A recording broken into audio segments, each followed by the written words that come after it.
Both. Thank you. Hi to everyone from myself, Marika, on behalf of Lancet Laboratories and Reitzer Healthcare and Pharmaceuticals, a very warm welcome this evening to each and every one of you. For those who have previously joined us on our webinars, I'd like to thank you for your support and for joining us yet once again. And if it's your first webinar with us, please sit back, relax, enjoy the evening with us. Well-prepared evening of topics that will really interest you and benefit you in your practice. I'm really excited about introducing the panel of experts to you this evening. It is a carefully hand-selected panel comprising of only the best advanced medical professional backgrounds, all with a long list of academic accolades and a wealth of knowledge that they will share with us this evening. Tonight's topics are all centered around the overall focus of head and neck in totality. Our expert panel will each talk about different areas and approach thereof. They will share with us their expert opinions and views and help to answer any questions that you might have. So just before we get started and hand over to our first speaker, just a few logistics to navigate your way around the platform. So to keep things as professional, concise and focused as possible, we have muted all attendees. You will only be able to utilize the chat box when indicated to do so, but not be able to unmute or talk at all. There's a raise your hand button that will enable you to ask questions, and this will be directed in an orderly, organized manner by our chairperson, Prof. Maharaj. Prof. Maharaj is by no means a newcomer to our webinars as speaker or as chairperson. Prof. Maharaj, a very humble thank you for chairing and sharing yet again. A very warm welcome to you. So without any further delays, I want to introduce to you our first speaker evening, the very same Prof. Shivesh Maharaj. He is currently the academic head of Department of Otorhinolaryngology, Head and Neck Surgery at the University and senior clinical lecturer. Prof. Maharaj boasts a very successful career of over 20 years of clinical experience as a specialist in otorhinolaryngology. He is also currently the appointed chairperson of the T Society. He has a special interest in the endoscopic ear surgery, skull-base surgery, salivary gland disease, and head and neck infections. His topic this evening, an overview of deep neck infections. Deep neck space infections, DNI, is defined as an infection in the potential spaces and actual facial planes of the neck. Once the natural resistance facial planes is overcome, spread of infection occurs along communication facial. More recent trends include the increasing prevalence of resistant bacterial strains, DNIs caused by pharyngitis or tonsillitis, and a relative increase in DNIs of odontogenic origin. So without further ado, Prof. Maharaj, I'm going to hand over to you, please. Yes, good evening to Marika and to the rest of the team. So firstly, I'd like to thank you for such a great welcome and also on pronouncing the term otorhinolaryngology. I think you did an excellent job. In fact, I was chuckling a little bit because a few weeks ago we attended the stage crossing for our candidates who had passed the MEd and some of our medical graduates, and the person announcing the name really struggled with the name otorhinolaryngology. So it is a mouthful.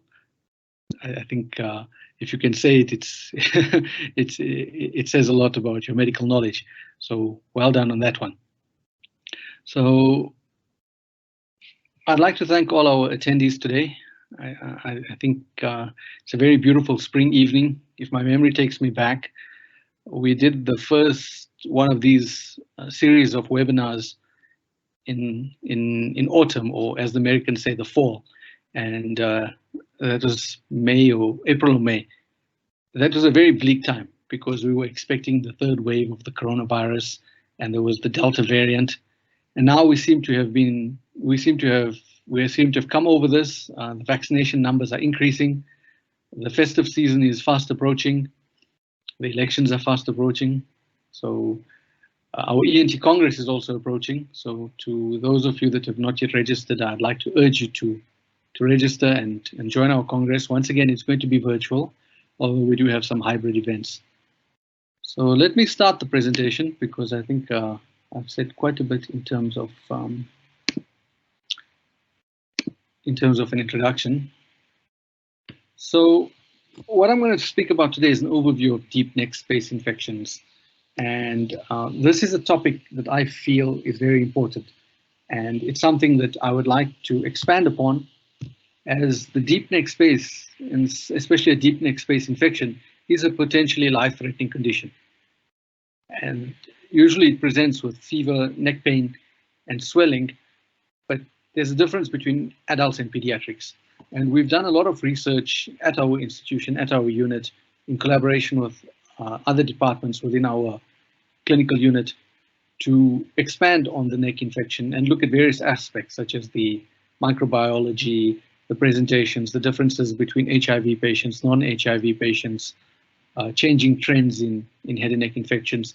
So at some point in time, I'm going to go into that and discuss more details regarding that.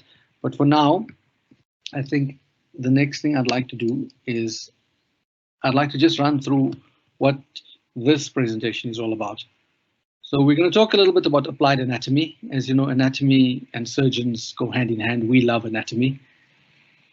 I'm not going to go into in-depth and bore you, but I'm going to present the important points. Then we'll look at a few selected infections, and then we're going to focus on the research. So off the bat, I have no funding to declare and no conflict of interest. A lot of this information that has been put together can be found on the Head and Neck Infections, Antimicrobial and Surgical Guidelines from the Charlotte Masticator Johannesburg Academic Hospital.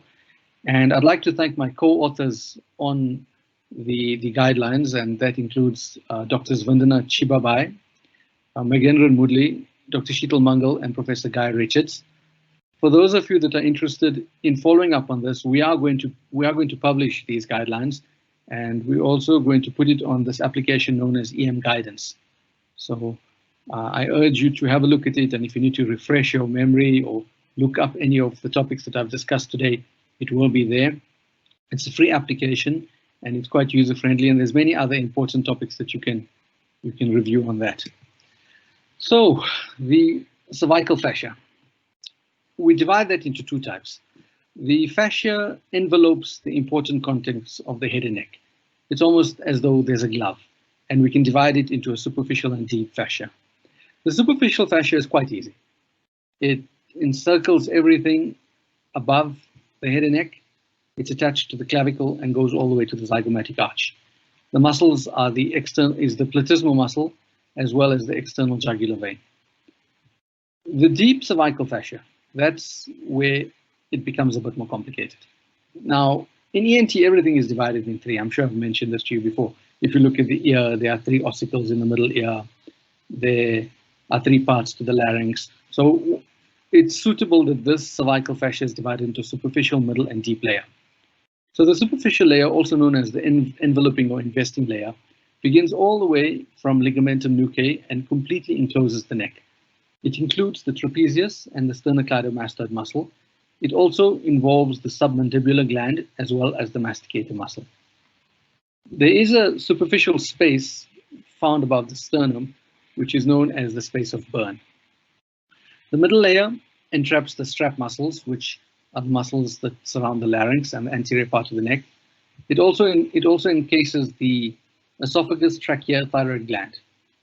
And part of it leads to what's known as the bucopharyngeal fascia, which is part of the visceral division that covers the constrictor muscles of the pharynx and the buccinator. The deep layer.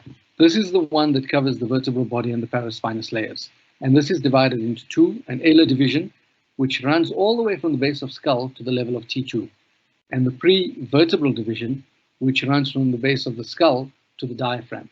So I've highlighted them both in the cross-sectional diagram as well as the pencil diagram so that you can understand how long these layers are and why they are so important. So the hyoid bone provides us with a convenient point of call, and we can divide these potential spaces created by the fascia into three different types. Those that involve the entire length of the neck, and then those limited to above the hyoid bone and below the hyoid bone. I'm going to follow this format in my discussion going forward.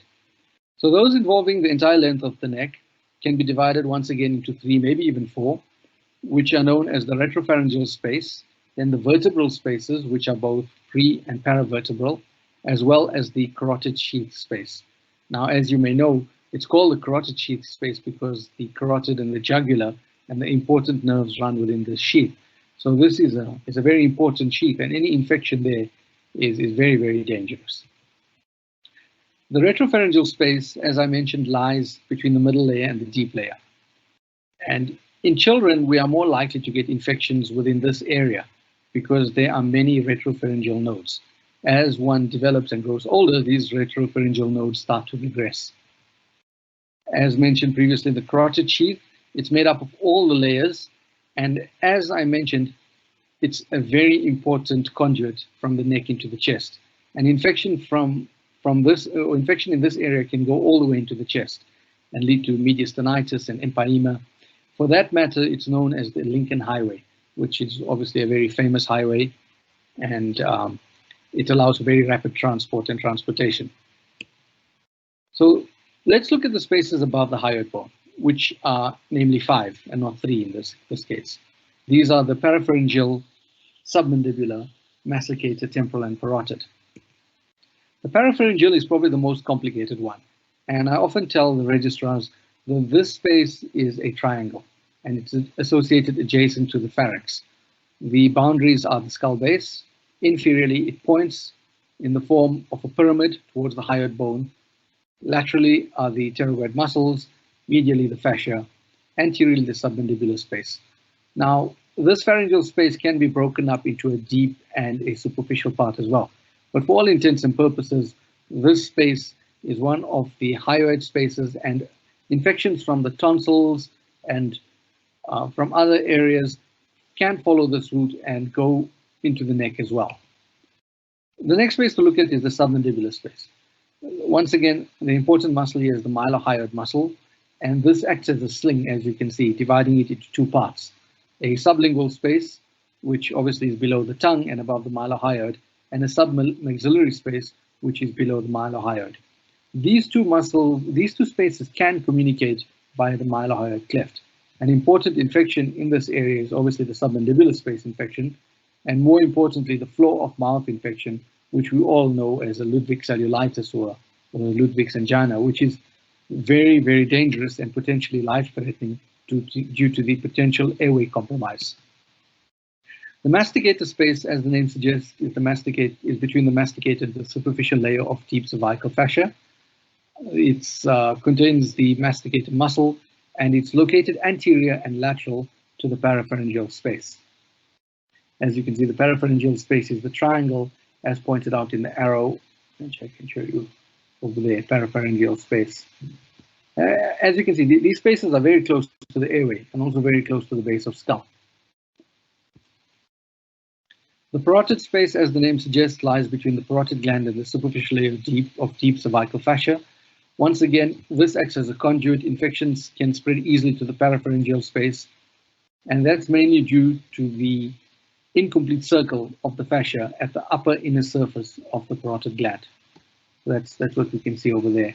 The parapharyngeal space, as I mentioned, is triangle, and the parotid, the communication parotid space, parapharyngeal space, you can see these are the potential spaces within the supraomohyoid neck spaces. So, not supraomohyoid, suprahyoid. So spaces below the hyoid bone. And the most important one here is the pretracheal space, or also known as the anterior visceral space. And that's found between the trachea, which you can see over here, and the esophagus and the middle layer of deep cervical fascia. This extends to the hyoid, from the hyoid bone to the superior mediastinum.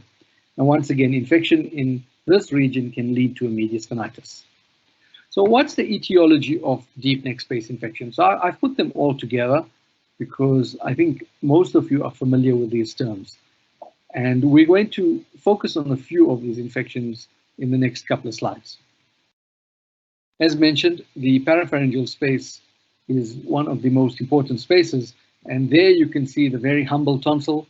And this tonsil is reaching towards the midline, which we call a medialized tonsil. Usually there may be a collection of pus within the peritonsillar space, which is also known as a peritonsillar infection or a quinsy, and not a Quincy as in Quincy Jones. But This infection is correctly called a peritonsillar abscess, and this usually requires prompt IV management and surgical drainage if required. Typically, the patient presents with trismus, which, as you all know, is inability to open the mouth, and a swelling which may be found at the angle of the mandible. As I mentioned, there's medial displacement of the lateral wall of the pharynx. Other factors that are not specifically for the parapharyngeal space infection, but are often found in other neck infections, include fever and limited neck motion. However, with the parapharyngeal space infection, we do find neurological deficit in terms of cranial nerves 9, 10, 12, as well as a Horner's syndrome. So it's very important to assess the patient and make sure that even before sending the patient for any investigations, we document whether there are any cranial nerve deficits. So the treatment of the parapharyngeal space, as mentioned, is to evaluate the patient. Not that you should not evaluate any patient, but in this case, evaluate the airway and make sure that the patient has got adequate hydration. Usually we begin with antibiotics, high-dose antibiotics over 24 to 48 hours. This is usually empiric antibiotics, and as the microorganisms are mainly gram-positive bacteria, you could start with a penicillin, and usually one would start with something such as coamoxiclav at 1.2 grams 8 hourly. If one needs to, you may even consider giving a third-generation cephalosporin, ceftriaxone, at 1 gram IVI twice a day. If this does not improve, then one should consider surgical drainage of the space. The surgical drainage can be done one of two ways. Obviously, the easiest way is intraoral, and this may be limited to peritonsillar abscesses. Once there's a parapharyngeal space abscess, I'd be very reluctant to just do a peritonsillar drainage. If there is a peritonsillar infection as well as a parapharyngeal infection, then one may consider an external approach, where you do the typical transverse or the typical T, as you can see, the T from ENT, and that usually lies anterior to the sternocleidomastoid muscle. We can also, if need be, go into the carotid sheath if required, and this incision about 2 or 3 centimeters below the horizontal ramus of the mandible will be quite safe. As you know, the mandibular nerve curves around the mandible, and one does not want to damage it in that area.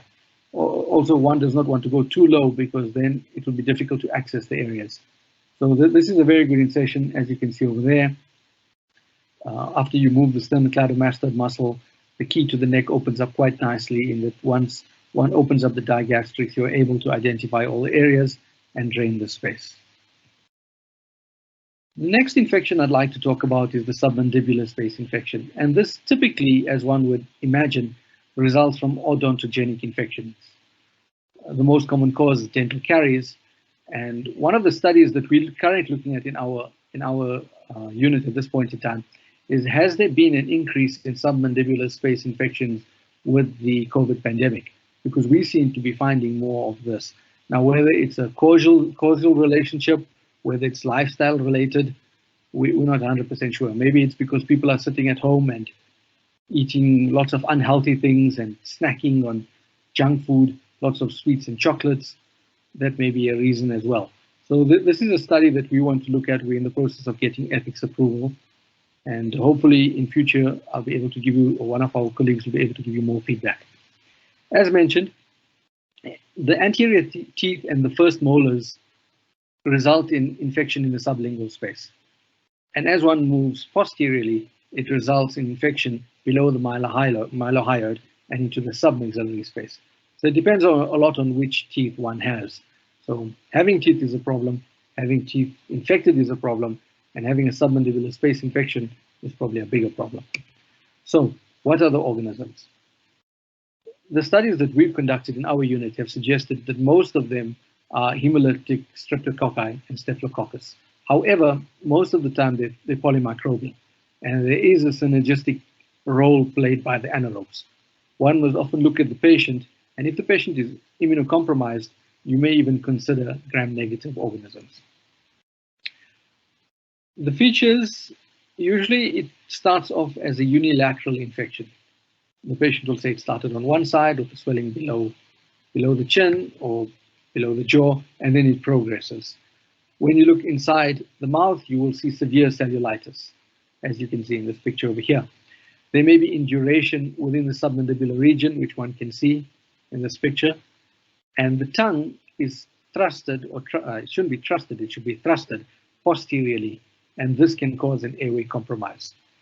Due to the position of the tongue and the raised floor of the mouth due to infection within the sublingual spaces, the patient often has drooling, odonophagia, and as mentioned, the trismus and fever. The treatment of this involves IV antibiotics and, if possible, extraction of the infected tooth. As with most things in microbiology, source control is everything.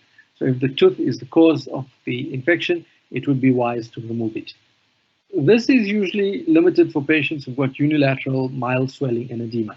Now, most of the patients that we see do not have that. They are advanced. So you go straight from early to advanced stage with bilateral swelling, dysphagia, and drooling, and one needs to protect the airway.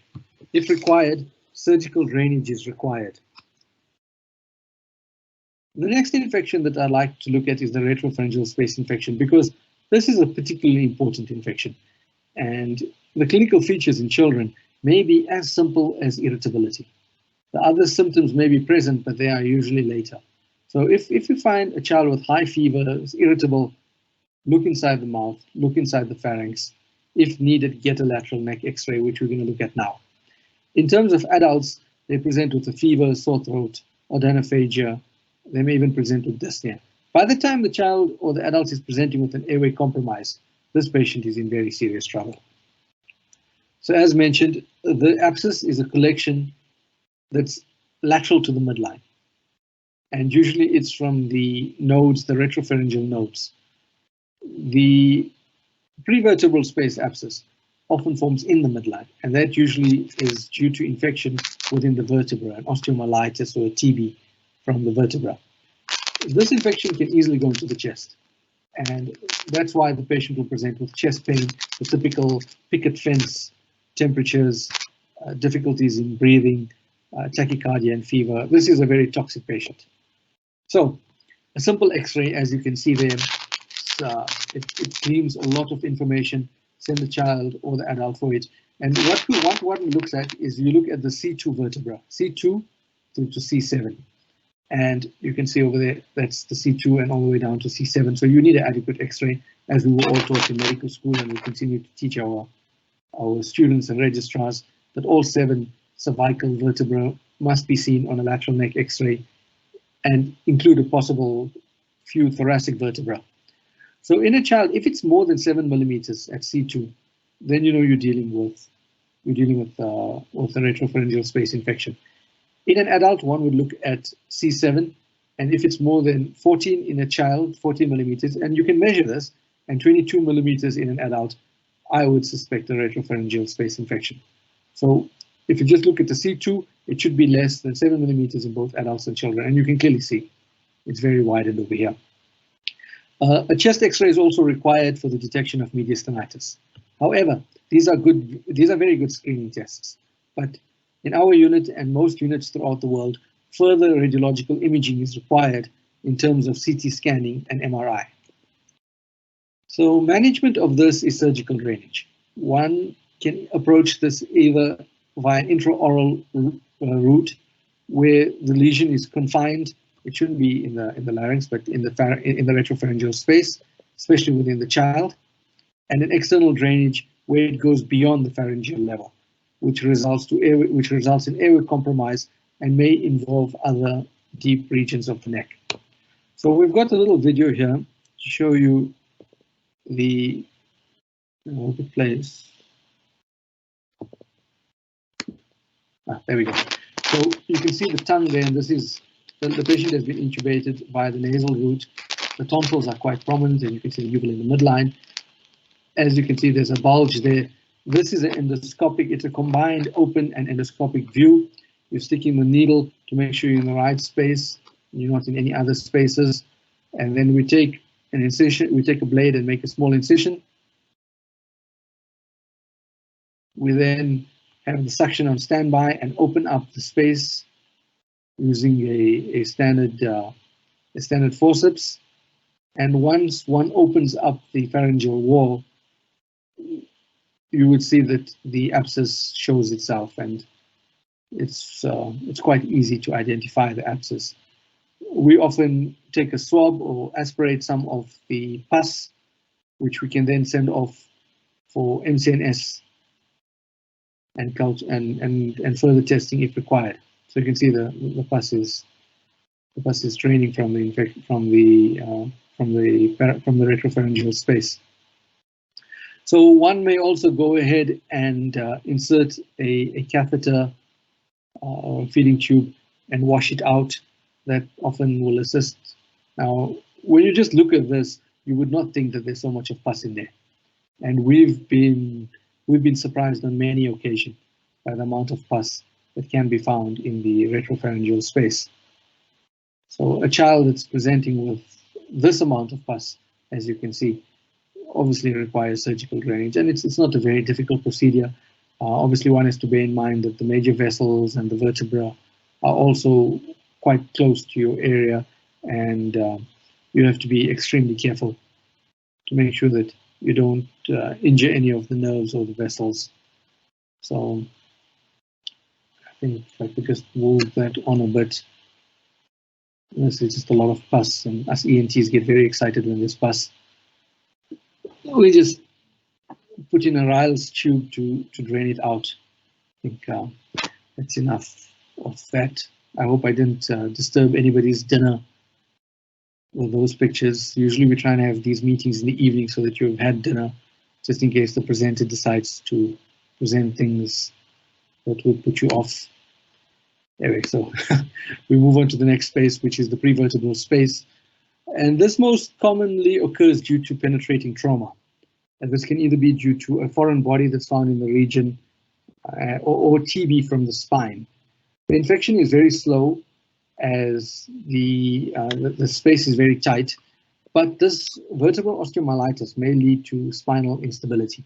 And often if one has this infection, you'd have to contact the orthopedic surgeon to have a look and review. The masticator space infection, most common cause dental caries, presents once again with trismus. As you can see, the infection within the masticator space is the lateral compartment and a medial compartment. If there's involvement of the lateral compartment, one would expect edema at the ramus of the mandible. And if one has involvement of the pterygomandibular space, you'd have edema at the retromolar trigone. So although there's trismus, often doing an endoscopic examination or a nasopharyngoscopic examination of these patients would be absolutely paramount and would provide you with lots of important information. Once again, intraoral drainage is required. If it's intraoral involving the medial compartment, one may make an incision. Usually this is done under general anesthetic, though I have seen a few case reports of them attempting this under local anesthetic. I think it would be very difficult, and you'd need a very compliant patient. I'd be quite concerned. And definitely, if it's the lateral compartment, then one has to use the external approach, the standard submandibular incision. However, one may even use this preauricular incision to access the temporal space, the typical motion infection. So parotid space infection, this patient is very sick, usually is dehydrated, and one sees this unilateral parotid swelling. When you look inside the mouth, you may find pus at Stetson's duct, and as you can see, there's a lot of pus, as shown very nicely in the CT scan. And ultrasound may be important. Usually this is found due to bacteria flowing retrograde from the oral cavity.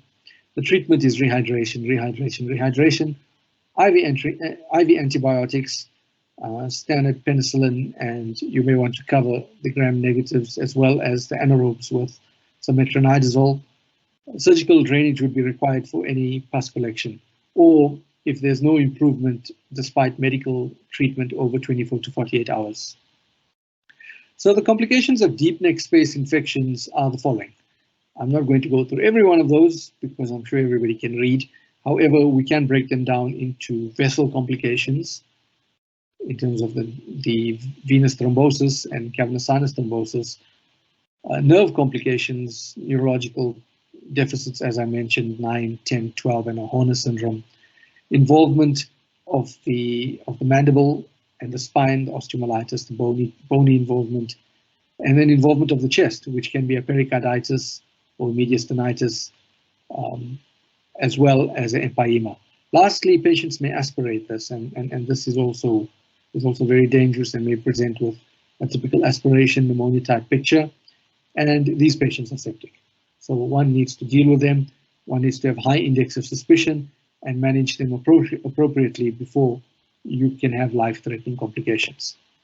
So we've done a lot of research in our unit because we see a lot of patients with these infections. And it's not just here.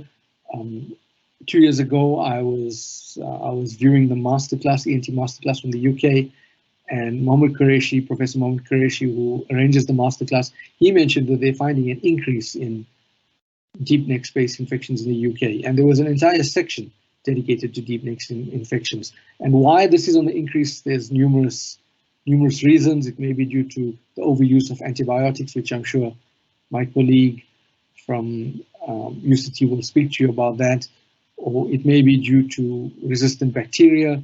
It may be due to host factors, immunocompromised states. There's a plethora of reasons. So these are the areas that we've looked at. As I mentioned, we've looked at deep neck space infections, the changing trends. These are all the articles which you will find on any of the search engines, be it PubMed or Google Scholar. If you'd like to read them further, please email me or put it up in the group. I can send you the links. However, there's one that I'd like to concentrate on, and that was done by Dr. Mangal, Dr. Sheetal Mangal, a few years ago. She looked at the microbiology of pediatric deep neck space infections. And we don't have any data prior to this study looking at deep neck space infections in children. And usually this can be very dangerous in children. So the aim of the study was to look at the demographics of the patients and to see if there's any difference in the areas involved, the subsites, and compare that with what was reported internationally.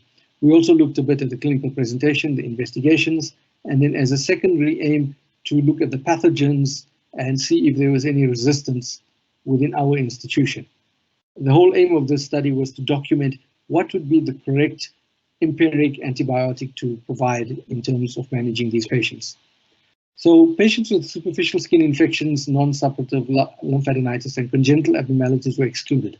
We did this because it was very difficult to ascertain the proper history and cultures from these patients, considering they didn't have pus from the non-suppurative adenitis or the superficial infections. And congenital infections, it's a complete buffet of bacteria because these patients have been on a multitude of antibiotics, and it's a very skewed picture.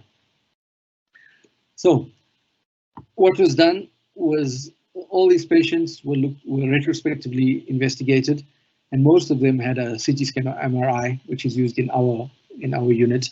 The diagnosis of the deep neck space infection was done in 3 ways: clinical, with radiology, as well as laboratory findings. These patients either received a abscess drainage, which was via needle aspiration, as was shown in the retropharyngeal space infection, where we aspirate with the needle and then open it up afterwards, or an external surgical drainage using a sterile technique, which was usually done in theatre.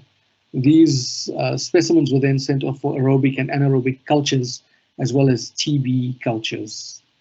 The patients were treated with empiric IV antibiotics, and once an organism was identified, we then moved on to a culture-directed antimicrobial. So these pus specimens were then evaluated. The presence of an organism was either documented as being present or absent, and then if there were more than one organism, what were the organisms identified, what were the sensitivities, and then we went back and correlated that with the age, gender, and a few laboratory investigations. So how did we measure our outcomes? Well, the easiest way to measure it is the duration of hospitalization. And to see if a child that was that sick needed hospitalization, how quick did they respond to the treatment provided? We did some statistics, obviously, to compare our results. And in terms of results, We looked at 107 patients, 107 children, 121 pus specimens because a few patients had more than one infection at the same time. There was a slight male predominance with 57 males. Most of the patients ranged between 2 months to 15 years. And what we found was there's no significant difference in terms of hospitalization in children less than 2 years as opposed to children older than 2 years of age. The clinical presentation included all those presentations that I went through: toothache, mouth, neck pain, and as I mentioned, most of them had fever. A lot of these patients had submandibular space infections, as you will see as we move forward. The diagnosis in all our patients was confirmed with radiology and investigation, but it was a clinical diagnosis. So this is an important table, and what one sees here is we've broken down all the spaces of the neck into the suprahyoid spaces and infrahyoid. And you can clearly see the number one infection in both groups, 85 of all cases, is the submandibular space. And there are many reasons for this. If you're interested, this is a completely different topic, and we can probably talk on this at a different stage. What is also important was the peritonsillar space infection was very low in children, as opposed to adults. Radiological imaging included lateral neck X-rays, as I explained to you what information we can glean from them. However, CT scanning is probably the investigation of choice, because in our setting, we found 100% sensitivity comparing CT scanning with your clinical diagnosis. And it is very important and has an accuracy of 89% in differentiating a drainable abscess from cellulitis. So basically, those patients that need to be managed surgically are those that one can consider managing with medical therapy. Here's a very beautiful MRI, and you can see the parotid abscess extending into the parapharyngeal space, the danger triangle that I talk about. These are the routine tests that one would do, but we also looked at serum glucose and coagulation studies. We also looked at blood cultures. Coagulation studies because one of the complications are thrombosis, or is thrombosis of the veins. So we wanted to see if these patients were hypercoagulable. We also looked for atypical bacteria. So in terms of the microbiology, most of them showed a polymicrobial picture. However, Staph aureus was the predominant organism in our setting. And this was cultured in 65% of positive pus cultures. The risk factors for developing infections in our study included anemia and HIV. So this was in keeping with most international studies. One of the important things to look at is the socioeconomic, higher socioeconomic countries. And what they found was that most of the infections they found was due to streptococcus. This was a study done in the United States, and staphylococcus was much less. Looking at the study from Taiwan, this also had the similar results as the one from the United States, in that streptococcus was far more common than staph, which is different to what we found. We then went and did a systematic review, and we reviewed the systematic review by Lawrence and Bateman. And what they found was that penicillin is a very good first-line drug, or any of the penicillins. However, from our study, in our setting, there's a higher incidence of staphylococcus, Staph aureus in our setting. And most of these patients are sensitive to cloxacillin. So that was a recommendation that we made from the study. However, there's more work that needs to be done in this area. We looked at many factors, and if you'd like to, I can send you the article, or you can read it if you're interested. There's lots of information and lots of room to do more research in this area. So due to the time, I'm going to try and wrap up now, although I have reached the end of my presentation. I'd like to present you with this protocol which we proposed in terms of airway management, history and examination. Investigations, I've broken them down into lab studies, and then microbiological studies and studies done in the radiology department. Imaging, ultrasound is excellent, but once again, very user dependent. So in our unit, we do ultrasound on these patients, but in deep neck space infections, CT scan is probably the investigation of choice. MRI may be better in children because less radiation exposure, but it's more difficult to get an MRI in our setting, so we do a CT, and throughout the world, CT is often considered the first line, as mentioned, at 89% sensitivity to pus that can be drained. Management, all of these patients require rehydration, airway management, penicillin, and then consider surgical drainage, surgical intervention if there's airway compromise, if there are complications, as mentioned, in terms of bone, neurological, mediastinitis, and no improvement after 48 hours. So there is a saying that pus in the neck is something that would make the surgeon not sleep at night. Pus in the neck is pain in the neck, and we would not like to let the sun go down on pus, especially if it's in the neck. So in conclusion, deep neck space infections affects all race, all age groups, and risk factors in our setting include anemia and HIV. The incidence of TB and anaerobic infection is much lower than what was anticipated. However, most of our organisms are Staph aureus. These organisms are sensitive to cloxacillin, which is a cost-effective beta-lactam antibiotic.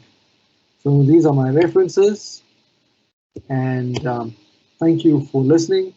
As you all may know, it's 100 years for Wits University. We're celebrating our 100 years this year. It's also amazing. I think it's 100 years since we had the last pandemic, which was the Spanish flu.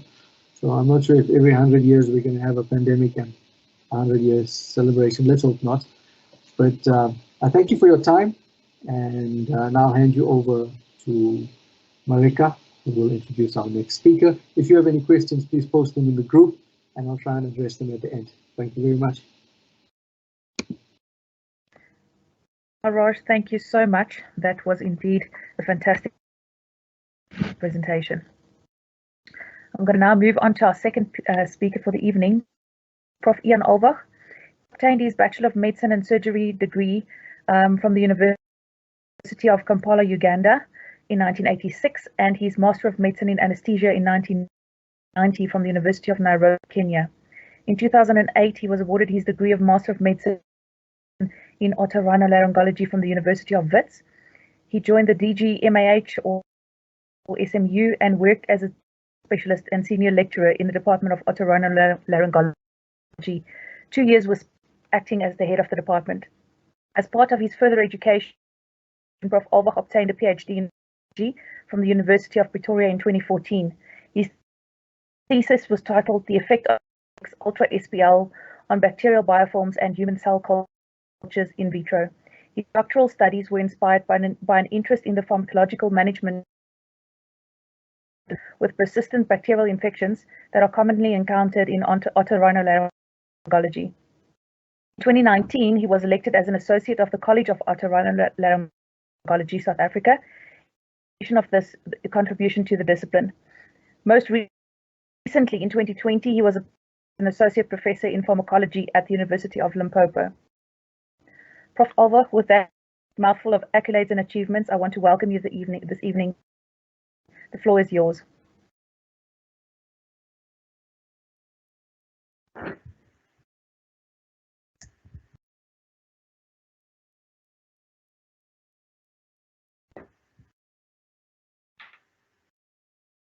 Great. Thank you very much, and a good evening to all of you. With that kind of introduction, I think I'm going to have a hard time matching up to what has been introduced of me. The truth of the matter is that I have a very laid-back approach to life, and I think studying is one of the things that keeps one occupied and one nicely busy. And it also helps to keep me out of trouble. Now, let me try and share my document here.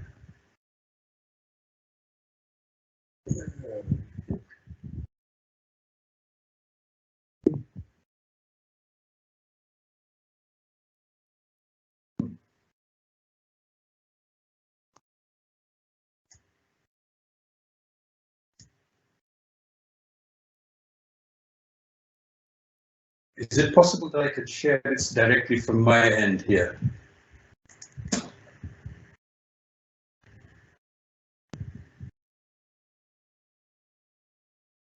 Let's do this.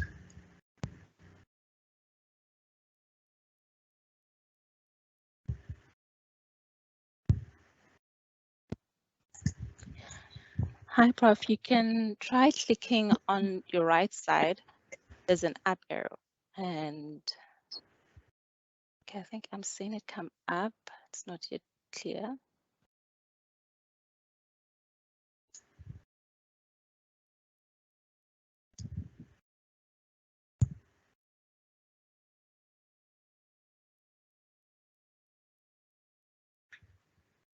Just tell me if it's come up. It's come up. You can put it on presenter view now. Excellent, thank you. Right, good evening, everyone. I think two of the hardest things about telling a good story are perhaps where to start and where to end. And what makes it even more nerve-wracking today is the fact that I know that I'm talking about something that most of you see and manage each and every single day. And what's more, I know that somewhere in the audience out there, there's a mixture of people. You know, some of you are very nice people, and some of you are probably the harshest of critics. And the trouble is I can't see you, so I can only imagine from time to time what's going on. And if I appear to get lost in my own thoughts, it's partly because of past memories and experiences that return, whilst I'm trying to visualize what your responses are in fact like. Now, in today's presentation about the complicated bacterial rhinosinusitis, we're going to set the stage by reminding ourselves about some of the anatomy of the paranasal sinuses and then the etiology of rhinosinusitis. And this is the way we slowly get into the mood, and we work our way up to the disastrous complications that none of you should ever see when you look at a patient. And I hope after this lecture, when you look at your patients again, you will say, I would never hear you say, I didn't know this could ever happen to me, because you will be able to see the complications beginning to unfold before your very eyes when they're still a long way off. So to begin with, what are in fact the paranasal sinuses? The paranasal sinuses are air-filled extensions of the nasal cavity, and then they extend from the nasal cavity and into the surrounding bone. And there are 4 paired sinuses that are named according to the bone in which they are located. And these are the maxillary, the ethmoid, the frontal, and the sphenoid sinuses. And all these sinuses are lined with ciliated, pseudostratified epithelial cells, which are interspersed with mucus-secreting goblet cells. And this is the lining of what we know as respiratory epithelium. And it is continuous with the mucosal lining of the nasal cavity. Now, the sinuses will come to your consulting rooms in different shapes and sizes, and at different stages of development, depending on the age of your patient. At birth, the maxillary and ethmoid sinuses are usually present and easy to detect, although they're far from being fully developed. Then the sphenoid sinus is present too, but it's very insignificant and sometimes difficult to appreciate. But it's the frontal sinus. The frontal sinus is the one which is consistently absent at birth. So the first sinuses to develop are the maxillary sinuses. Their growth begins around the 3rd trimester of gestation, and they're present at birth. Okay. And after birth, they go on to exhibit biphasic growth. The first growth spurt is between the ages of from birth to 3 years of age, and the second growth spurt from the age of about 7 to 12 years of age. The next is the ethmoid sinuses. Now, the ethmoid sinuses develop between the end of the 1st and 2nd trimester of gestation, and they grow steadily, and they reach adult proportions somewhere during puberty. Now, these arise from numerous small extensions from the nasal cavity, beginning with the formation of the anterior ethmoid cells, and then progressing later to the posterior ethmoid cells. The sphenoid sinuses, these are present around the 2nd trimester, but they only get fully developed in somewhere around early adolescence through progressive pneumatization of the body of the sphenoid bone. Now, the frontal sinuses, as we mentioned, are the only sinuses that are consistently absent at birth, and their development is variable. It begins usually in the first few years of life, and then it completes the growth in adolescence. And just pretty much like the maxillary sinus, it too exhibits a biphasic growth. Now, all the sinuses drain through narrow orifices called ostia.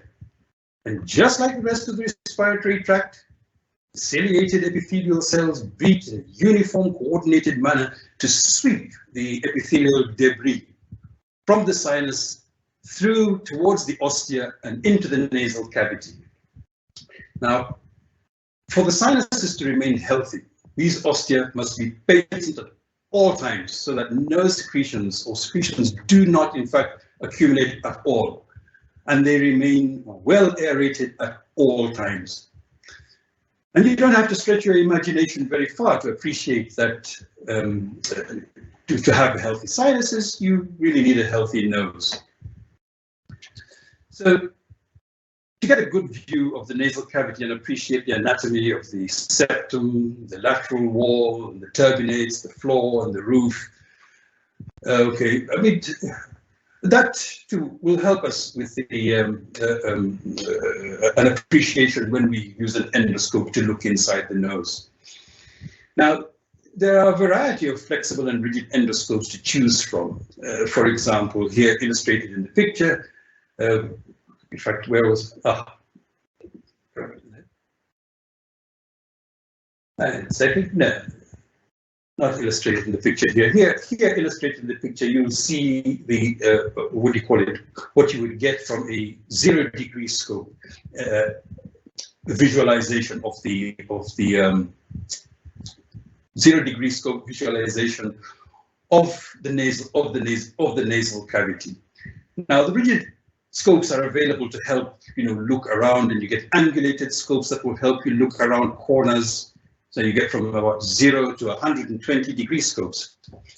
Now, the most common ones that are used when examining the nose in the consulting rooms are the 0 and 30-degree scopes, which during surgery especially, sometimes we use 45 and 70-degree scopes just to help us find our way around.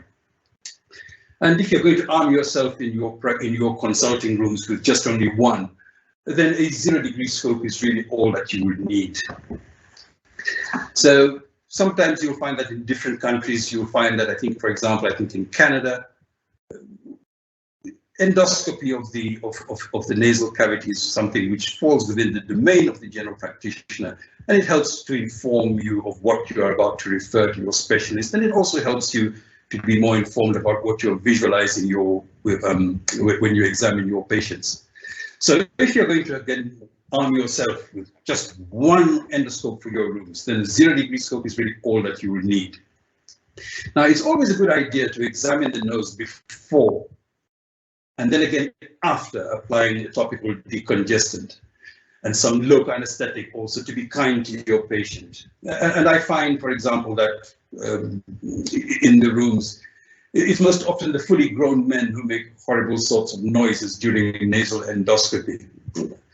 I think sometimes I could genuinely bump up my fees by saying, give me all your money while I examine your nose again. Anyway, here, what you see here is an endoscopic view of a nice, healthy nose. The arrows point to the spaces so that you will see. Now, the spaces that you will see, these are the middle and inferior meatus, which are spaces that lie between the lateral nasal wall and the middle and inferior turbinates respectively. And of course, there's the nasal septum on the one side. Now, the middle turbinate is perhaps the most important structure for the well-being of the nose. And it's also for the goodness of how we feel when we use the nose. Now, I find it very fascinating that many other important parts of the body look just like the middle turbinate. And they also do good things for the well-being of our bodies when we use them well. Now, just whilst viewing this picture here, a doctor once referred a patient to me with a nose that looked something just like what you see on the screen. And the referral diagnosis was nasal polyps. I imagine he probably might have been looking at the turbinates. So apparently what had happened was the doctor had jazzed up his surgery with some new gadgets. And I probably thought to myself, you know, after his sort of jazzed up his surgery with new gadgets, I thought to myself, do I tell this doctor what exactly has gone on? Or do I let him be? If I were to tell him, would I hurt his feelings? To tell him that what he has been looking at all along are just the turbinates. So with the referral of the diagnosis, nasal polyps, you know, and equipment all jazzed up in the surgery, I thought, no, I'm not going to tell him, and I will wait for him perhaps to learn in time how he's going to progress with his own learning. If he happened to come to me and ask, Doctor, what am I looking at? I probably might have actually told him.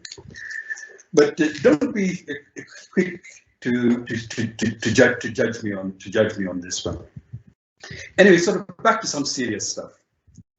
I think when we look at the maxillary, anterior ethmoid, and frontal sinuses and where they drain, the anterior ethmoid sinuses, the frontal sinuses, and the maxillary sinuses, they drain into the middle meatus.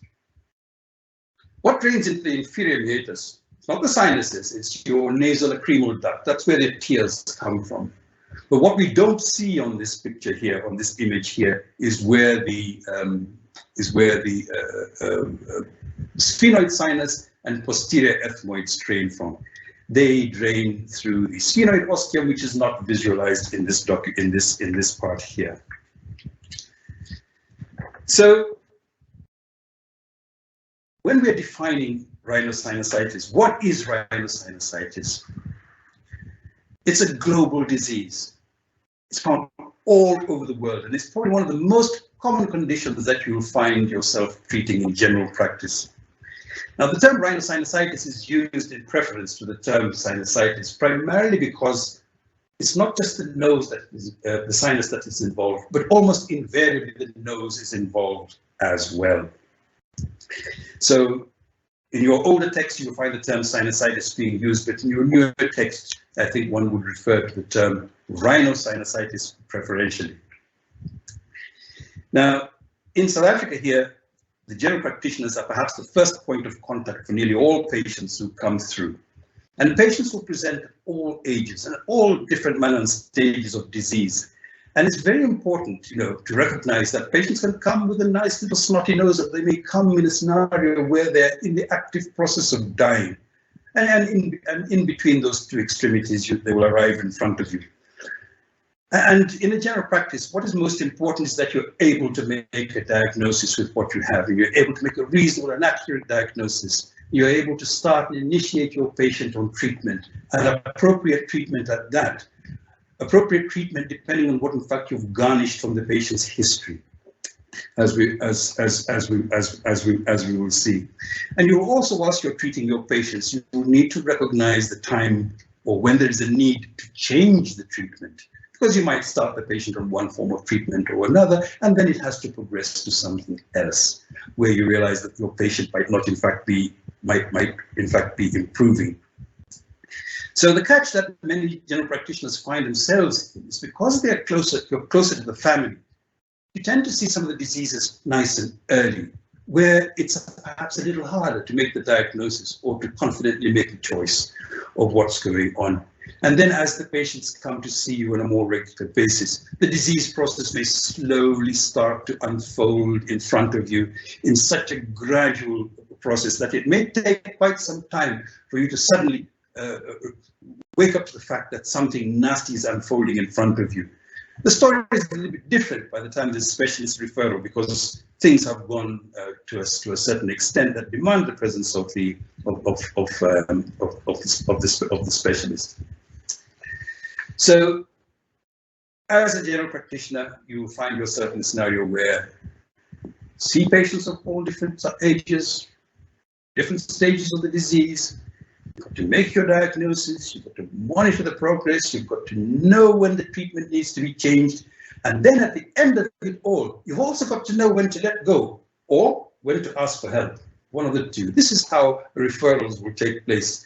Sometimes you picking up the phone call and calling and saying, look, I've got a patient with these symptoms and this is beginning to unfold, what should I do? Is just as good as sending the patient home over wholesale.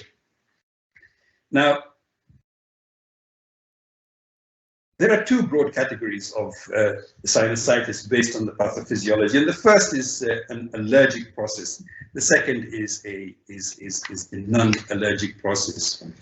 Now, your allergic rhinosinusitis is triggered in by breathing your allergens. And the most common allergens are airborne allergens.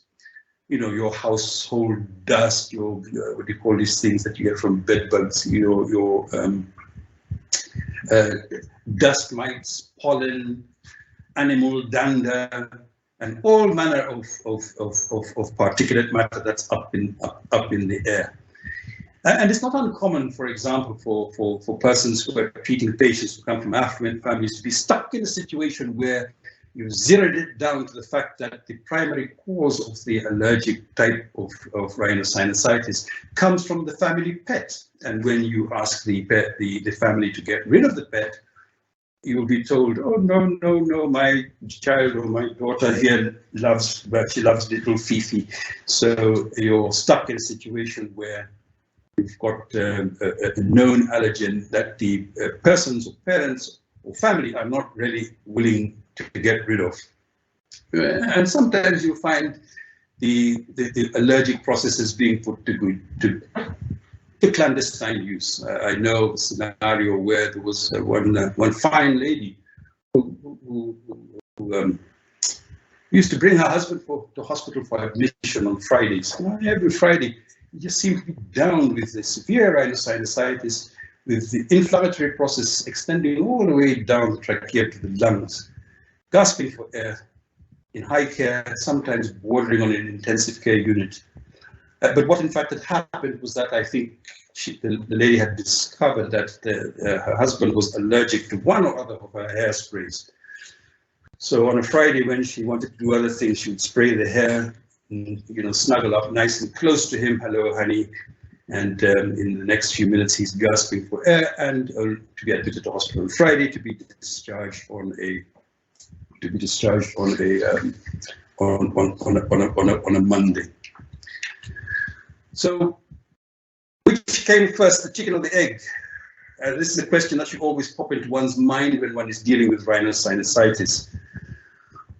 Was it the environmental pollution that set the stage for microbial colonization, the pollutants in the air, the structural anomalies that set the stage for a nose that is susceptible to bacterial colonization, or is it just that the bacteria are quite vicious, and when they pass by a nice healthy nose, they say this is a nice place to stop and keep ourselves busy and stay around? Now, whichever way you look at it, the air is full of particulate matter, and particulate matter, whether it be chemical, organic, or natural particulate matter, is a direct irritant to the nasal mucosa. And to the far right of the screen that you will see here, this is a picture of the early morning traffic between Pretoria and Johannesburg, with plenty of cars and a dull grey sky, and that's what you see on the furthest on the right. And in case you're wondering what that dark black building is down there, that is the central heating unit of the Charlotte Mackay Academic Hospital. And if memory serves me well, I think that's the view you get out of the window when you look out of Prof. Maharaj's window. I stand to be corrected, Prof, but I seem to remember it that way. But on the other hand, the road between White River and Nelspruit, which is on the left-hand side of the picture, on the top part is nice and clear, and you get a lovely view of the undulating hills, which on a clear day you can see right as far as the Swazi border. And if you notice, the traffic is quite reduced. there are very few people who are there, and one of the little heads that appears with a crash helmet on is in fact a doctor who's working at the hospital that you see down in the valley, in that nice scenic valley. And on that day, I happened to be cycling to work too, and so I saw the doctor sort of bobbing around, looking very nice from the bicycle. So I stopped and took out my camera and thought to myself, I'm going to take a picture of the hills, which I did in the hope that I will share a nice clear air with you one day, which we have done. So I used to wonder why some ladies would sort of get all snotty-nosed and then disappear and then come back when they've got babies. I used to think, my juvenile days, that, well, maybe they just seemed very pleasant when they were all snotty-nosed, far more attractive, and making themselves susceptible to getting babies. But no, it's not the case. It turns out that there is gestational rhinosinusitis, where the hormone estrogen plays a central role by increasing parasympathetic activity and having a way of inhibiting the activity of alpha adrenergic receptors, and also increasing the activity of hyaluronic acid in the nose. Here we are down in South Africa, and on the world stage, South Africa is way up there together with the big guys. We're up there together with the big guys. Now, 1% may seem small, but if you look around very carefully, you'll see the United Kingdom, Mexico, France, that are all spewing out that 1%. Goodness knows what's going on in Indonesia, because they're pumping out 2%. And then the big ones there, like China, India, and the United States and the Russian Federation, producing much, much, much more. So when it comes to unhealthy air quality on the African continent, South Africa leads the pack in terms of producing about 90% all the industrial, agricultural, and all other kind of pollutants per unit measure. 90%, slightly over, of the entire continent's pollution comes, in fact, from South Africa here. Now, just as a measure of how it's quantified, there's what we refer to as the air quality index. Now, the AQI is an index which is used as a measurement, and it's used by public health officials. It's a measurement to warn persons of how bad the environment actually is at the time. And it serves as a measure. Now you can see different values here, 0 to 50, 50 to 100, and the various different things that they indicate. So from what we see here, it seems fair to assume that a figure of below 150 is not bad. Now, the things that are used to measure this air quality index will appear up on the top of the screen, and this is your ground level ozone. Ground level ozone is the kind of what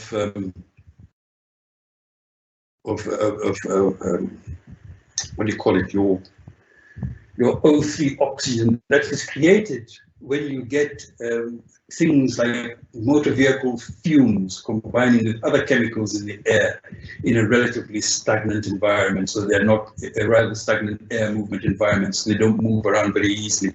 So like between buildings and that kind of thing. So it's not surprising that if you go in our major cities here, you will find that that is quite high. Now, there are some interesting figures. For example, like if you look at a place like Ermelo, that seems like not a nice place to be. A lot of it might be farm particulate matter from the farm. So any of you are out there from Ermelo, you have my deepest sympathies. It's because you are breathing the same air that your patient is breathing, and perhaps one day both you and your patients may end up on my operating table whilst we deal with your sinuses.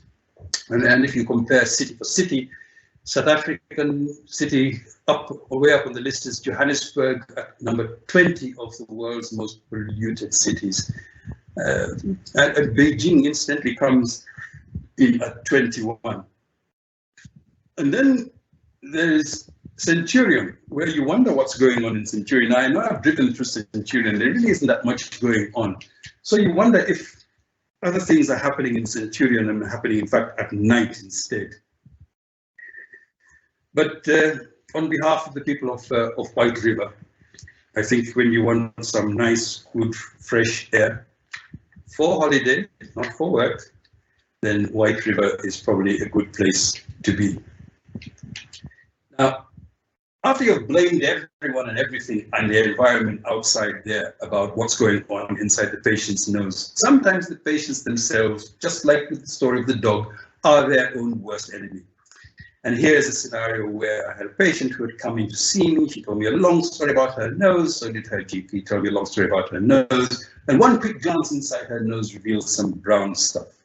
This is snuff, sometimes referred, I think in the township, referred to as sniff, or what do you call it, non-smoking tobacco. So my impulse, in fact, was to tell her, if you don't stop smoking snuff, I don't want to hear anything about your nose. And I did.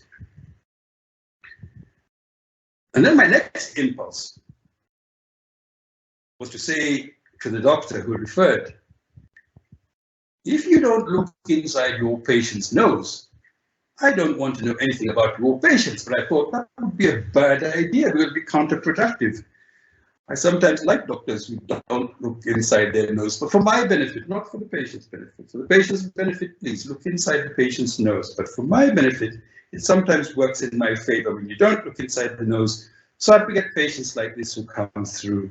And when you look inside the nose, there's really not much to do apart from trying to persuade the patient to stop using the snuff. And they use them for various different reasons, and there's nothing much you can do about it. So inside the patient's nose, 0-degree scope. That's a little bit more money in my pocket. Tell the patient that this is what they're supposed to do, and then put them on treatment. And you will come to know that one of the best treatments to put a patient on is your Salix, because here you would want to wash the patient's nose nice and clean. And as you can see, the transformation in the picture of how good the nose looks when it is in fact washed clean. So after we have put all these things inside the nose, next begins the stage of irritation. And now rhinosinusitis usually starts off with the inflammation of the nasal mucosa.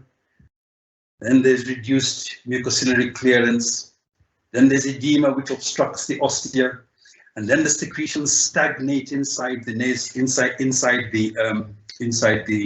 the sinuses. And then the environment inside the sinus becomes relatively hypoxic, and it creates a very enabling environment for secondary colonization of bacteria. Either primary colonization of bacteria if there hadn't been a viral infection earlier, or secondary infection if the precipitating cause was in fact a viral type infection. And these symptoms that the patients have are grouped into two big categories: your major criteria and your minor criteria. And the major criteria are subdivided into two: primary and secondary criteria. So to make a diagnosis, when you are evaluating your patients, you take a good history and enumerate all of these criteria one by one. And it's important that to make a diagnosis, there must be a major criterion included. So you'll either have two or more major criteria, where at least one of them must be a primary major criterion. You can't have diagnosis made with only secondary major criteria and minor criteria. There must be a major criterion. So there must be a major primary. So to make a diagnosis in a broad sense, you're going to have at least two major criteria, or one primary major criterion and two or more minor criteria to make your diagnosis. Now, if the patient comes to you nice and early, then just based on the clinical information and the identification of the criterion that you have, this is probably enough to make a diagnosis and enough to justify you starting your patients on treatment. So for some of you who might be wondering why we haven't mentioned anything about tests so far, well, it's just that the majority of patients who come to you are really diagnosed by you just from the history alone, without the necessary need for any blood tests and x-rays and all sorts of other variety of things, where the greatest emphasis is on the history, whilst reserving invasive examinations like sticking things into the nose and investigations for individualized individualized approach, depending on what it is that you evaluate the patient as. So, for example, some of the patients may come to your practices quite late, and if they do, then you've got to treat them as if you've been seeing them for many more days. You don't say, oh, they've come to see me day one, so I'm counting day one from now. It's day one from the onset of the symptoms. Now, once you've made the diagnosis of rhinosinusitis, it's time to look at the bag of goodies. Now, I haven't included Salix here, which is really way on my top of go-to medications, but just because we've already had the Super Salix flying past our screen a short while ago. Now, this list is by no means exhaustive, and there are many alternatives to the very drugs that you see over there. But the whole purpose of these kind of drugs is to treat your patient, when the patients come to you nice and early, is to treat them symptomatically. So you're treating the headache, you're treating the fever, you're treating the snotty nose, etc. And if they've come to you within the first few days of what you suspect to be a viral illness, then you want to hold back on your antibiotics, because there really isn't any justification to use antibiotics. But just remember what they are for now. What we have at the bottom of the screen are the two common go-to antibiotics that one puts a patient on, especially if the patient has not been on treatment before and is not allergic to these. The same rules apply. If they're allergic to the penicillins, then you might want to look for a suitable alternative that may be a cephalosporin or a macrolide. That is what you would actually what you would be using. But to kickstart your patient on treatment, you're going to have to put them in one or other category of disease. And we're going to focus mainly on the infective ones, because whilst you're in your practices, you'll probably discover that the most common forms of rhinosinusitis that come to your practice are the infective ones. Somebody who's working in a dusty environment seems to get by with a few things, and seeing all colleagues having the same problems and a handkerchief and things like that. But it's when they get the infective types that all the general and constitutional symptoms come. There's some with children, there's the added diarrhea, nausea, vomiting, headache. And these are the kind of things that drive the patients to come to your practices. So from this point onwards, we're just sort of going to lean away from all the non-infective causes and focus almost entirely as if the causes are all infective, bearing in mind that perhaps the most common thing that you will see in your rooms is the viral bacterial rhinosinusitis. So the first of these, this is your acute bacterial rhinosinusitis, is characterized by the fact that the patient is very sick. The patient has all those major and minor symptoms signs and symptoms that you can elicit. But the duration of the illness is not more than 4 weeks, and if you happen to put the patient on treatment and they get better within 4 weeks, then you know you're dealing with an acute rhinosinusitis. But the acute rhinosinusitis still falls into two different clusters. What usually starts is a viral rhinosinusitis. So if a person comes to you within 10 days of the onset of symptoms, you're entitled to assume that this is most likely a viral rhinosinusitis, in which case your treatment is going to be purely symptomatic, with all the good stuff we had in our goodie box that we just looked at, and to hold your antibiotics until perhaps the 10th day or more. But things change. Sometimes you find that by the 5th day, instead of the patient getting better, they just seem to be getting worse at a very rapid rate. It's not unreasonable to assume that a bacterial infection has set in. So if your patient comes to you and is less than 10 days old, but seems to be deteriorating very rapidly, you're entitled to assuming that the patient, in fact, has got a bacterial rhinosinusitis and incorporate your antibiotics. So infection starts off with the viral infections. They're very common ones that are there, your adenovirus, your rhinoviruses, influenza and respiratory syncytial virus, the common ones that are usually there, that are responsible for the common cold. These are usually the ones that kickstart. Every winter you see this kind of thing coming up. Then what happens after that is, as we described, everything swells up, the ostia are blocked up, everything stagnates inside these paranasal sinuses, and bacterial infection sets in. So if by the 10th day things are not working well, you would assume that the patient has gone on to acquire one of these bad guys, and many times they come and it's not, they come from home, so a lot of these bacteria are the ones that are involved. Now, a lot is said about bacteria. You open textbooks and you see a whole variety of bacteria, but one thing you've got to bear in mind is that there's regional variation in the common bacteria that are around. So wherever you're located around the country, you need to be familiar with what the cluster of common microbial agents, especially the bacteria, that are clustered around the area you are in. So what you see here is a list that was applicable to the Johannesburg circuit, and even then, this was about 10 or 11 years ago. 10 or 11 years ago, things might have changed. So these are some of the most common things. And still, even at this stage, where we see the patient deteriorating, there's no evidence of any complications. There's no swellings. It's just that the person is just exceptionally sick with a snotty nose.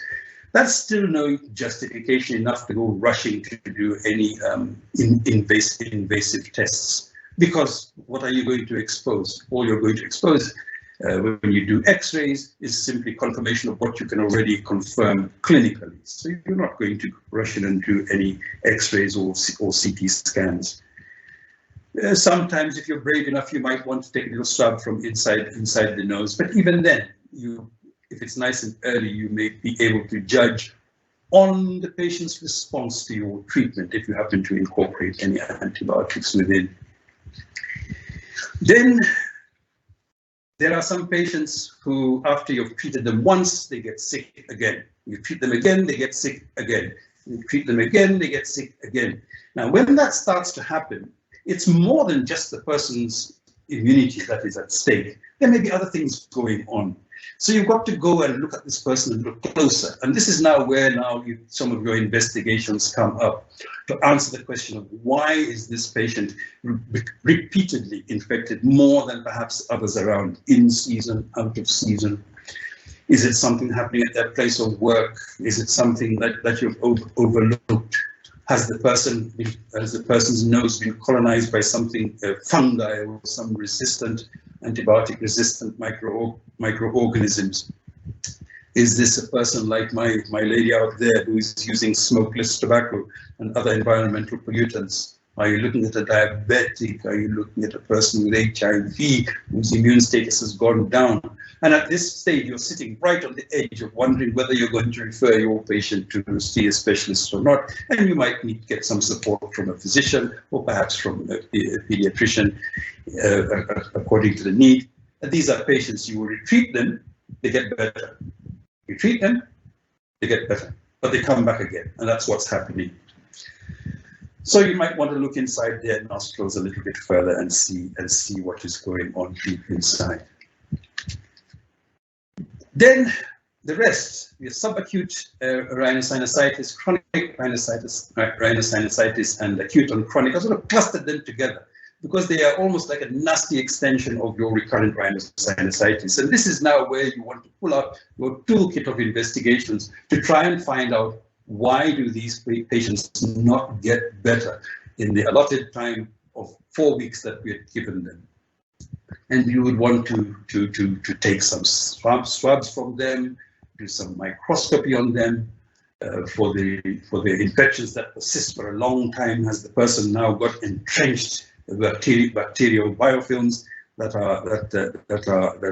have settled in Is it some resistant bacteria that just sort of live around and are resistant to what you throw at it? And particularly Staphylococcus aureus and Pseudomonas aeruginosa are in fact in that group. Then you would need to do radiological investigations to determine whether there are any structural problems, deviated septums, you know, or things like that. And some of these scans would help to what do you call it? If there's any surgery to be done, that would help with the surgical planning. So you have your subacute rhinosinusitis. The person is just generally unwell for an extended period of time, and even though they get better, they still need a bit of investigation.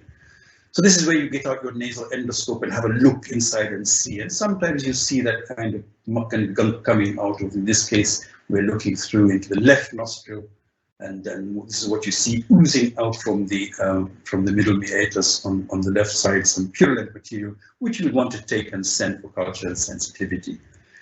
And then to do a CT scan to see the extent of involvement of other sinuses, to see the presence or absence of any structural abnormalities, and to ask yourself, is this the kind of patient who would need surgery, or is this the kind of patient for whom aggressive, active, and continuous treatment would help? And I think, as has sort of been pointed out, you'll find that you can use things, for example, like Salix. You're able to continue to spray inside your nose, to wash inside your nose, to irrigate inside your nose, to sort of flush out all that and make life easier and the recovery process better. So in terms of treatment, for example, when you're treating a patient with chronic rhinosinusitis, okay, your main aim really here is to try and control whatever infection is going on and to try and restore whatever structural abnormalities there may be there. But one should never forget to look back into the patient's circumstances, because this is where, for example, as the attending GP, you have the opportunity to get in nice and early to prevent them from ever reaching this stage. And when you do that, you bear in mind all the predisposing factors that we looked at. It's not enough just to give medication without eliminating the predisposing factors. It's like finding somebody hitting his head with a brick and asking you for Panado for a headache. He's got a choice to make. Now, at some point in time, you might want to refer a patient for possible surgery, and those kind of patients that do not improve after you've thrown all the good stuff at them, all the medical treatment at them, in every single way you believe best, you would forward them through for a second opinion, which might be a medical opinion or a surgical opinion or both. From the side of otorhinolaryngology, we would tend to take the approach of minimally invasive surgery to try and restore normal order, function in terms of structure and order within the nasal cavity. So things like going in through using an endoscope, trying to put a little catheter through the sinus ostia, dilating them with balloons, or doing what we call functional endoscopic sinus surgery, which is a little bit more destructive, but using an endoscopic approach via the nose. But sometimes, even in the best of hands, things do go wrong. And this is what you must never have unfolding in front of you in your practice. And this is what happens bit by bit. And I'll tell you, I've stopped counting the number of times that patients get referred straight to see the ophthalmologist because the patient's got a problem with their eye, without the realization that no, the patient doesn't have a problem with the eye is just simply suffering because something else is going on in the adjacent sinuses, and usually it is the maxillary and the ethmoid sinuses that would do that to the eye. So certainly potential complications can occur, and some of them can be really life-threatening.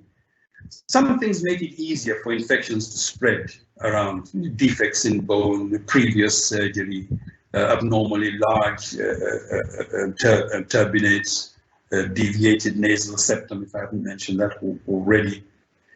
And the disease tends to spread sometimes just local, through communicating veins in the adjacent bone to the surrounding tissues. So what are the surrounding tissues? You've got the face in front of you here, you've got the eye there, and going backwards, you've got the brain. And these are the three places that your disease will spread to.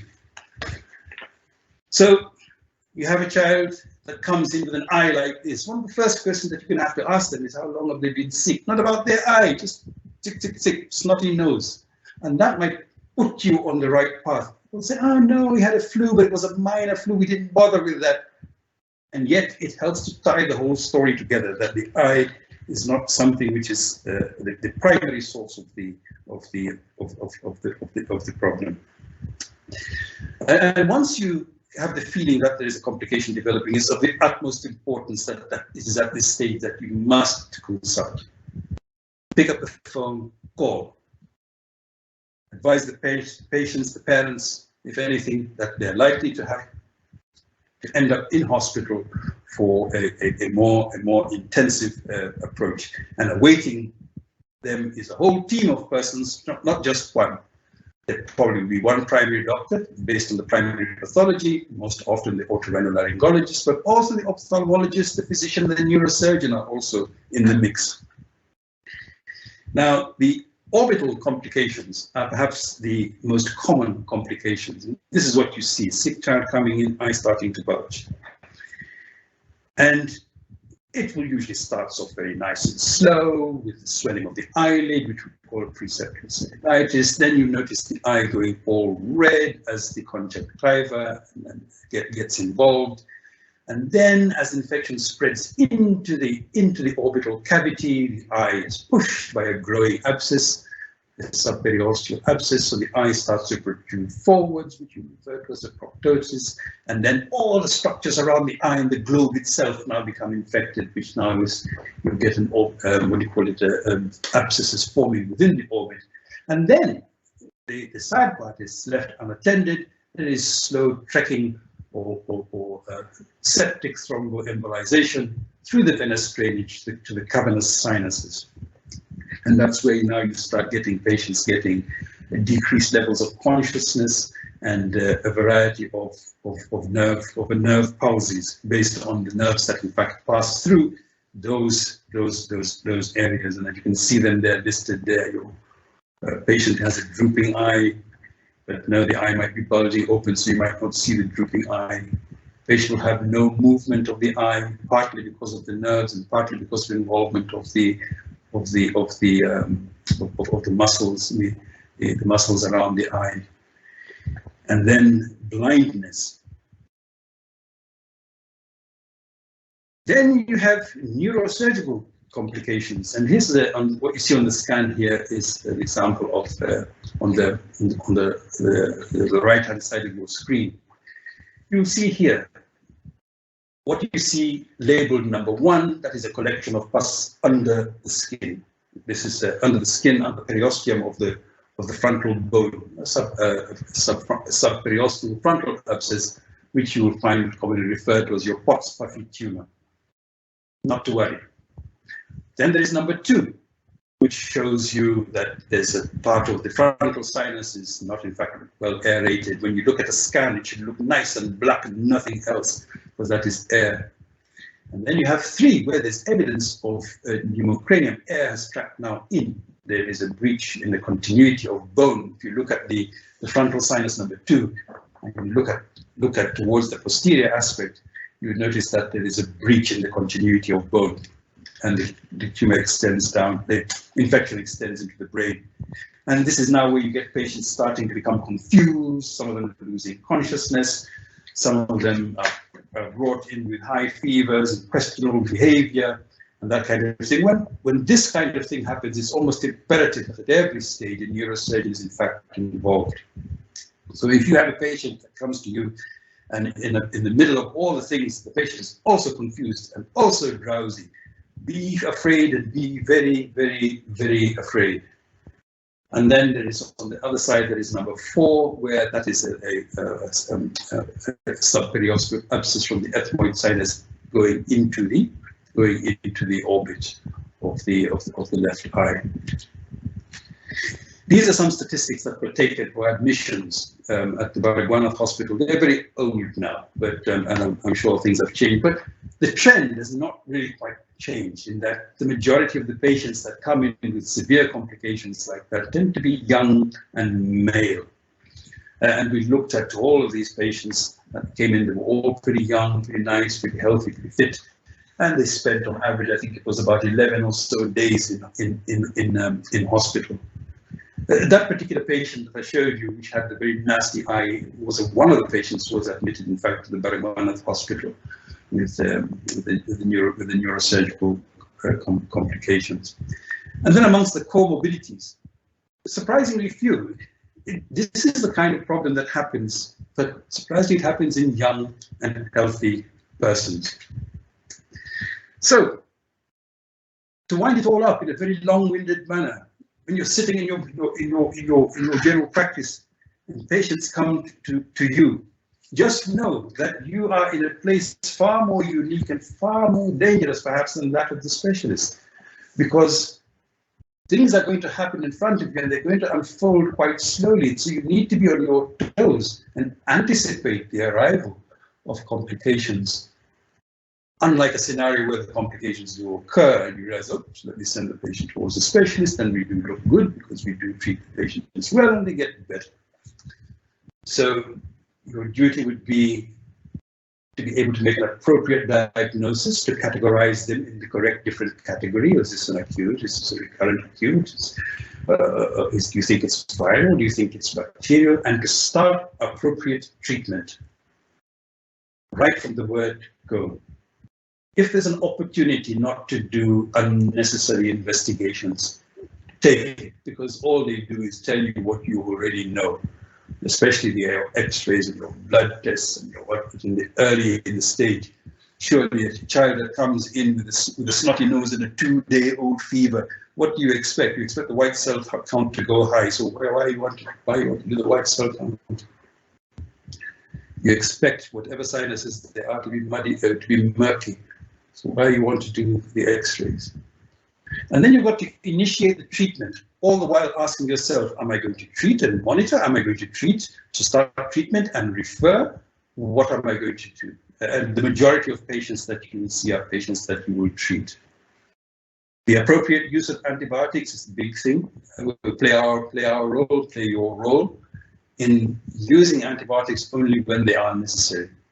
Start your patient on empiric treatment, and if there's an opportunity to change, based usually on the patient's progress. I do recall Dr. Maharaj mentioning the use of flagyl. Yes, sometimes we do see patients, about 30% of the patients have mixed bacteria. So depending on the severity of the illness, it's a bit of a thumb suck. You might want to start your patient on both amoxicillin and flagyl. And then you've got to monitor the progress of the patient. Don't give them the jab and then say, go away. No. Give the patient your phone number or something and say, you know what, you're going to stay in touch with me until you get better. I know you're not going to call me for too long because this medicine is very nice. And all the while, whilst you're treating your patients, maintain a high index of suspicion. Anything can turn for the worse. And it's a very sad thing to lose a patient who has got Rhinocytositis. So always be on the guard for a timeous referral as well.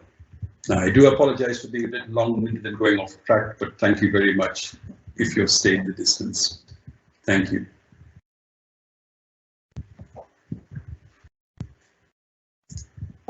Thank you. Thoroughly enjoyed that, and I'm sure the whole of the audience agrees with me. It was a fantastic presentation.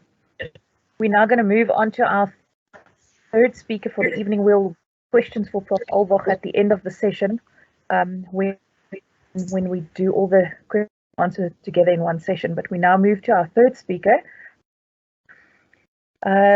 which is our expert panelist and microbiologist, Dr. Justina Bojna. She is a born South African microbiologist who completed her postgrad medical microbiology degree at UCT in 2011.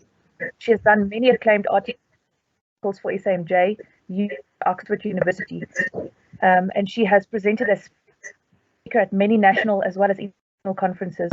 She's very involved on academical level with various teaching and academic and programs, and she currently heads the microbiology and molecular laboratory in Cape Town. Her passion is her bugs, bacteria specifically. She also feels strongly that antibiotics should be used responsibly, as they are a precious resource that is being lost at an alarming rate. So her topic this evening is an approach to the sore throat in the COVID-19 era. Dr. Tina, without further ado, I extend a very warm welcome to you, and I hand it over to you now. Thanks very much, Marika, and good evening, everybody. I'd also like to take this opportunity to thank both Profs, Maharaj and Olwa, for their phenomenal talks. And I specifically enjoyed the obviously discussing the fact that you need to know what you're treating and making sure that you know the epidemiology of the bugs in a particular area, obviously anatomically as well as geographically. That makes your antibiotic choices a lot easier. And as the audience would have probably noticed, we're not using, you know, massive, huge antibiotics for these infections.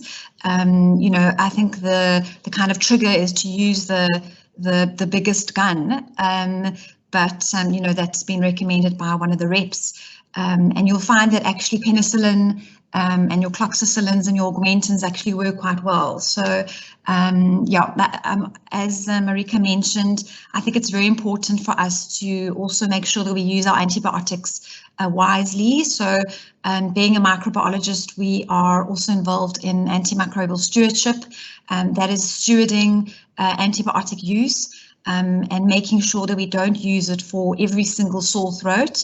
As an example, a lot of sore throats are viral, and I will go through a couple of algorithmic, simple methods just to give you a couple of clues as to what exactly your patient is presenting with. So being the last speaker of the evening, I thought I would keep things quite simple. So we're not going to go through too much in the form of science or physiology or pathophysiology or pathogenesis or anatomy. You've had enough of that for the evening. So we're going to do some really simple algorithms, and just to get you to think in a nice skeleton when you're faced with such a common presentation like the sore throat. So let me share my slide. There we go.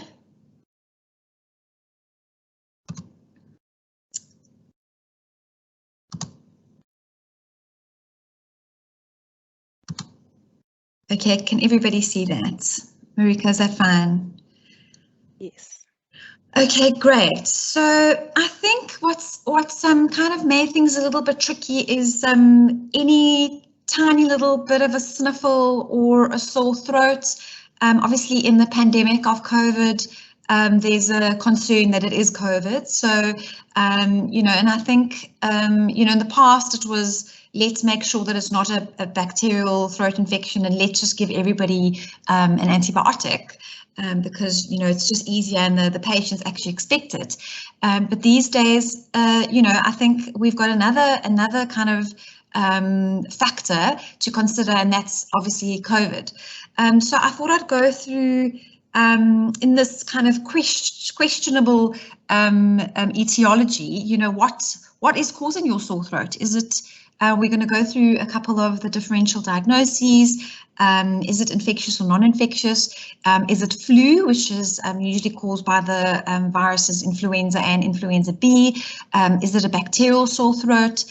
Is it a COVID sore throat, which is a coronavirus? Or is it one of the other common cold bugs, so other coronaviruses or parainfluenzas, adenoviruses, rhinoviruses, etc., etc. So how do we figure this out?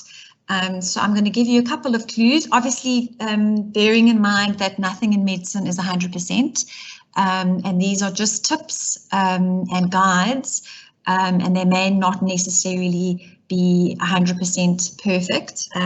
As somebody used to say, I can't remember who it was, that bacteria don't read textbooks, and I suppose viruses don't either. So what we're going to be discussing, just in terms of my outline, just a little bit of an introduction. We'll go through a differential diagnosis. I've got a few tables on how to distinguish the different types of etiologies. I'm not going to go into complications too much because both profs have discussed, what can go wrong, especially with infections from the mouth extending any further.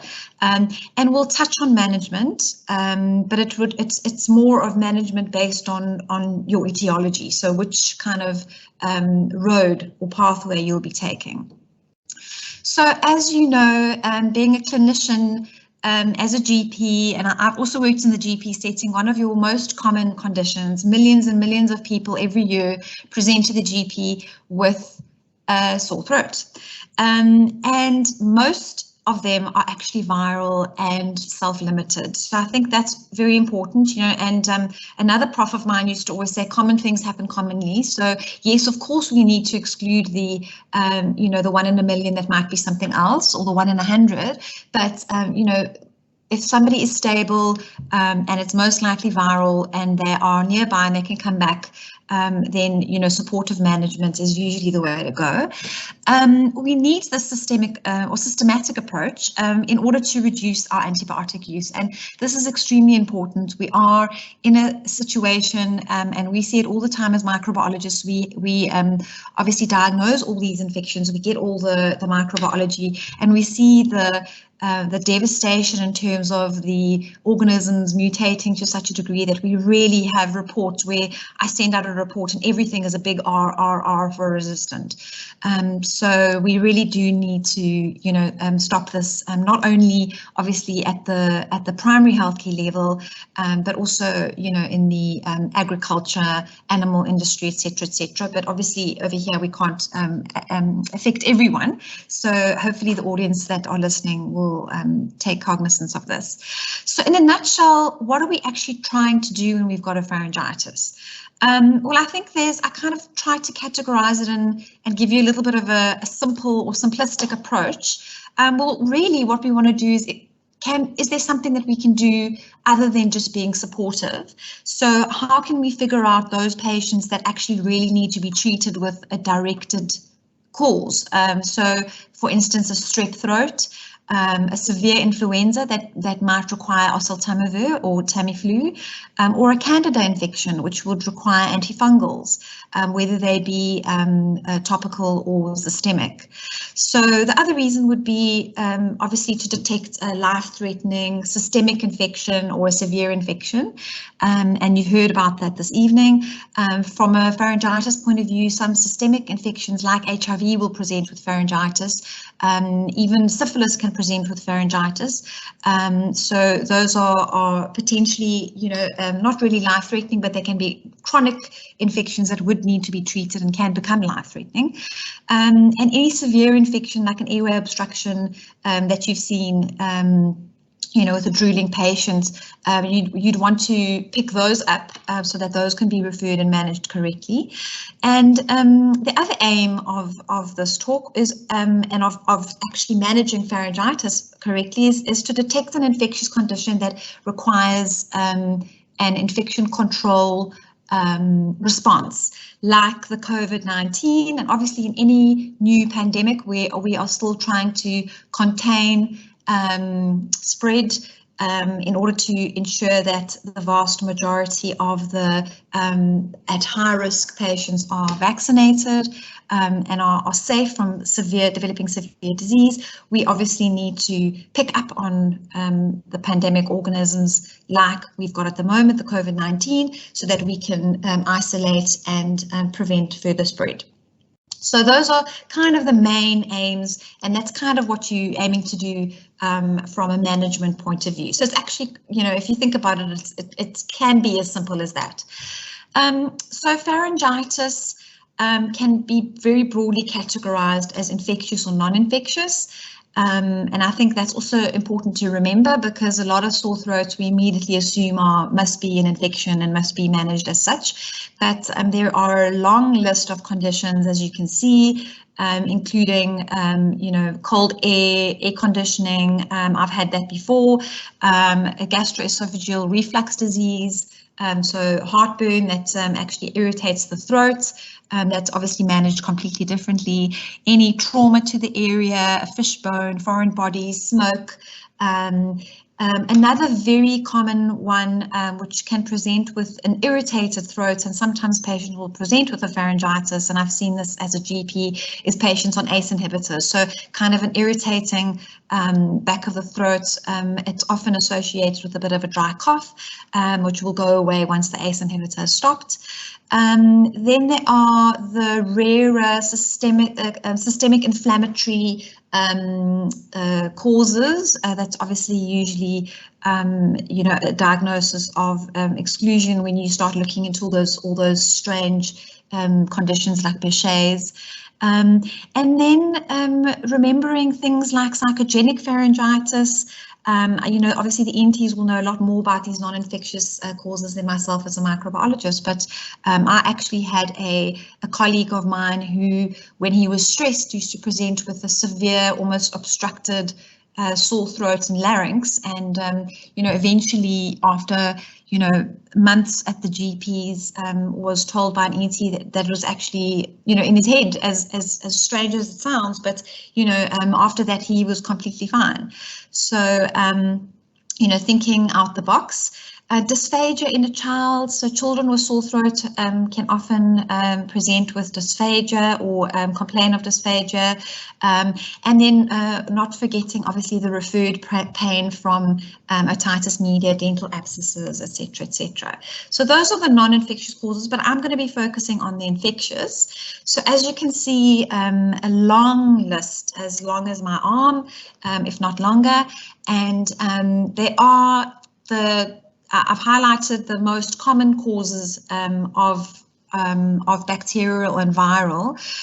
So bacterial would be your typical strep pyogenes, that's strep group A. There's also strep group C and group G, which can also present like the group A streptococcus, and can also have a similar sequelae in terms of rheumatic heart disease. Then there's Corynebacterium diphtheria.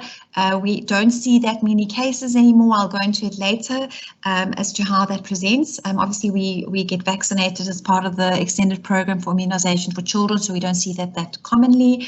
And then a lot rarer causes are Canobacteriums, Mycoplasma pneumonia, which is obviously normally associated with an atypical pneumonia, your anaerobe, which is Fusobacterium necrophorum, and not to forget, the sexually transmitted, so that's oral sex, Neisseria gonorrhea, which is often forgotten, and we have actually diagnosed that on cultures as well.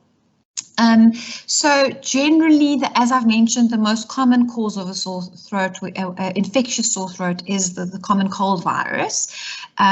So yeah, I've actually put influenza there, but that's not a common cold virus. That's really known as the flu because it's influenza.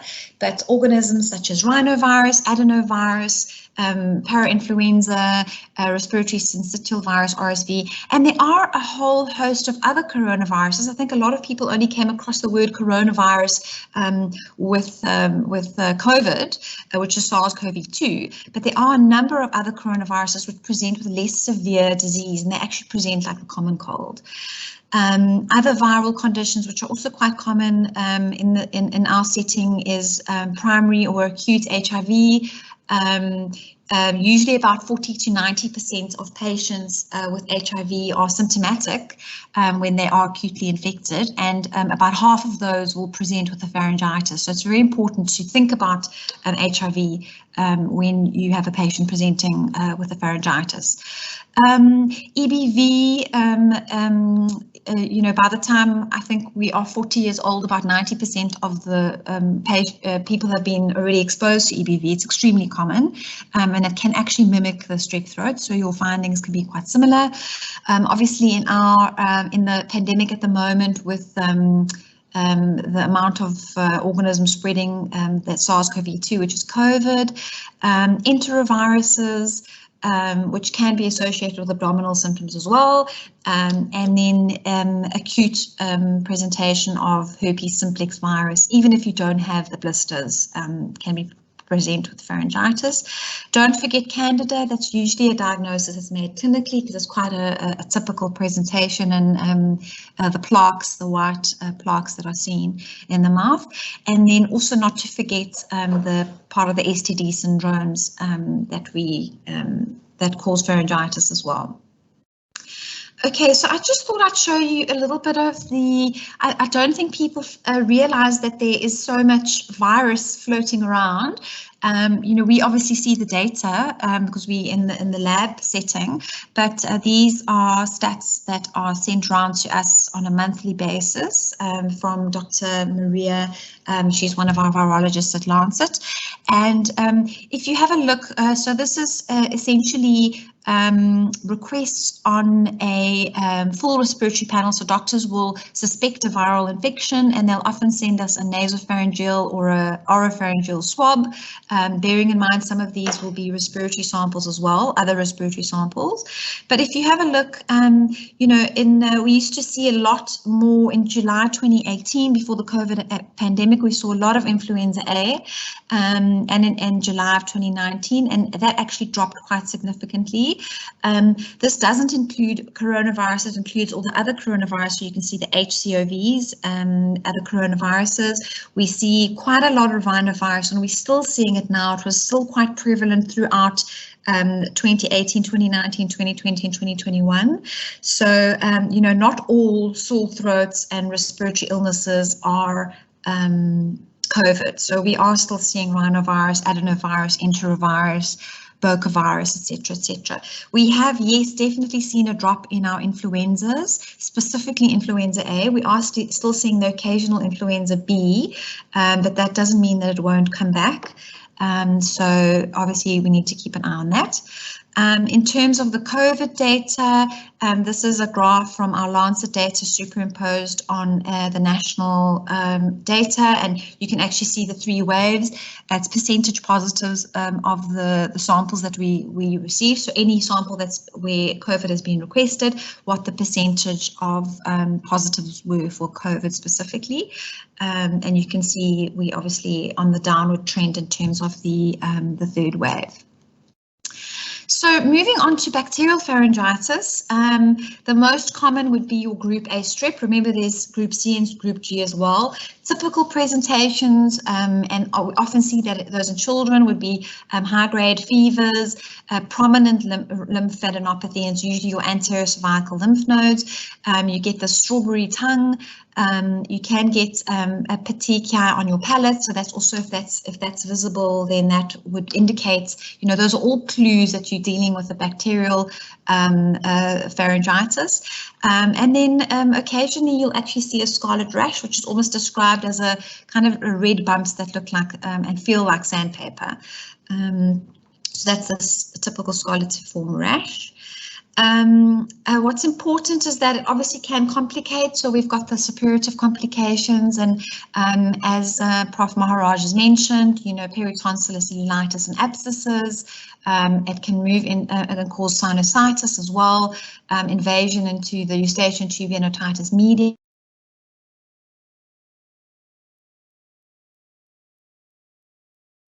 Sorry, I think my presentation has disappeared. Can you still see me? Yes, we can. Oh, good. Okay, great. Thank you. And then our non-suppurative, which are the immune-mediated sequelae. And I think the most devastating one is which occurs about 2 to 4 weeks after you've had your pharyngitis with group A strep. And that's what we're trying to prevent with the penicillin is your acute rheumatic fever, where you've got molecular mimicry, and the antigen on the heart is similar to the antigen on the strep group A, and you've got antibodies basically that are produced against your heart. You can get a carditis, you can get a post-streptococcal glomerulonephritis, reactive arthritis, and those can be quite, especially the acute rheumatic fever with carditis, can be quite devastating. And if it does happen, you often need long-term prophylaxis. Other bacterial causes, group C and group G, which I've mentioned, and then a whole list of them which are a lot more rare. However, we do see Neisseria gonorrhea quite a bit. Unfortunately, STDs always rear their ugly heads. Just bearing in mind that Fusobacterium is the anaerobe that can colonize the oropharynx, and it is associated with the jugular venous thrombophlebitis, which is called Lemierre's. I will discuss Corynebacterium and diphtheria a little bit later in my talk. Oh, here we go. So diphtheria, so KZN actually had a cluster in 2015, a couple of cases that popped up, and I think the NICD, which is the National Institute for Communicable Diseases, sent out a report to say, a lot of the clinicians and labs to say, please be aware of diphtheria. Just to remember, this is a notifiable condition. It's part of our EPI vaccination program. Usually the program works very well. Unfortunately, we still have pockets of unvaccinated or poor response to vaccination individuals where, you can get severe clinical diphtheria. It starts off with a sore throat and a low-grade fever and this very thick grey adherent membrane. It's usually caused by the toxins. It is caused by the toxigenic strain of Corynebacterium diphtheria, and that causes localized damage in this membrane. The toxin that gets elaborated from that unfortunately causes severe damage to the heart, to the nervous system and the kidneys. These patients are often in multi-organ failure, and the ones that we've seen have often actually passed away. There was a cluster of a couple of cases in 2017 in the Western Cape. Once again, everybody was on high alert. So if anybody ever sees something similar, obviously notify the Department of Health, notify the laboratory. We do need to grow it on a very specific type of agar, so it's good to know, it's good to have a little bit of clinical information. Patients can present with this bull neck. It's quite the toxin elaborates a lot of, it's very damaging to the surrounding tissues and hence the presentation. Often what we have to do is we need to also not only treat the patient with an antitoxin and usually erythromycin, but also the Department of Health will vaccinate and follow up the close contacts as well. So moving on to viruses, just a couple of clues. Usually this is a presentation that's typical in children that can present with a sore throat, abdominal pain, diarrhea. Remember, Coxsackie virus is also known as hand, foot, and mouth, and it is a part of the enterovirus family. And enteroviruses can cause abdominal mischief, diarrhea, poor appetite. It's spread fecal-orally as well as droplet, and you get these blistering lesions. They almost look like vesicular lesions. So that's usually the diagnosis is made clinically. So that's quite typical of a virus. And once again, that's supportive management and no need for antibiotics for a viral pharyngitis.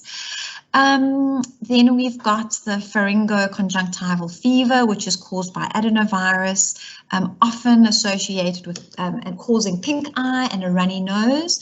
So remember, a runny nose is not typical of COVID. And usually we see a runny nose with common cold viruses, the other coronaviruses, adenovirus, rhinovirus, that's why it's called rhinovirus. And they also present with, they can present with a sore throat, and a fever. Not typically, but they can certainly present with a fever. And then herpes simplex. Remember, as in your primary syndrome, if you're exposed to herpes, you might only get a pharyngitis. You might not even have any blisters, but sometimes you've got blisters in the mouth. And those of you who know herpes simplex and that they have cold sores, like myself, you know that they're very painful, vesicular lesions, and they can actually extend to the back of the throat and be associated with pharyngitis, and it's actually quite painful. So that's typical of a fungal oropharyngeal thrush. Remember, this is usually immunocompromised children or adults. Just be aware of and ask the patient about dysphagia, because if there is dysphagia, then you are looking at potentially esophageal candidiasis. Obviously, one needs to look for HIV. The treatment duration will be longer for esophageal candidiasis. Unlike if it's just oral, one can get away with giving a local treatment or topical.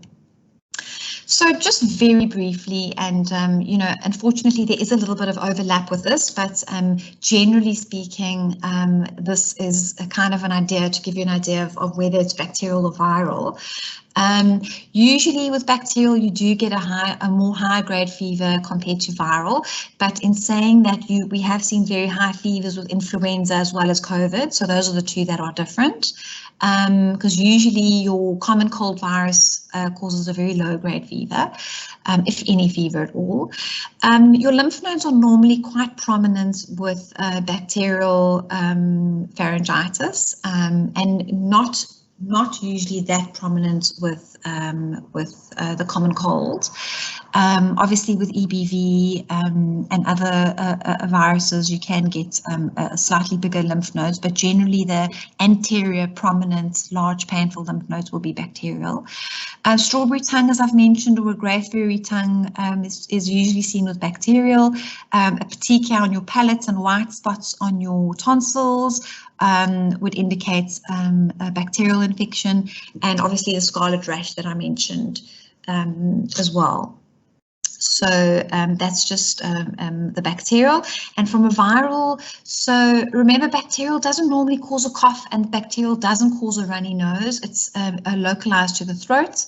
And is not associated with red eyes and sneezing. So a viral, the minute you have a runny nose, that's an indication that it's most likely to be viral. If you've got a cough, unless it's something like Mycoplasma pneumonia, which doesn't usually cause typical pharyngitis symptoms, it can cause a cough. But red eyes, runny nose, cough, sneezing, and fatigue is generally a viral infection.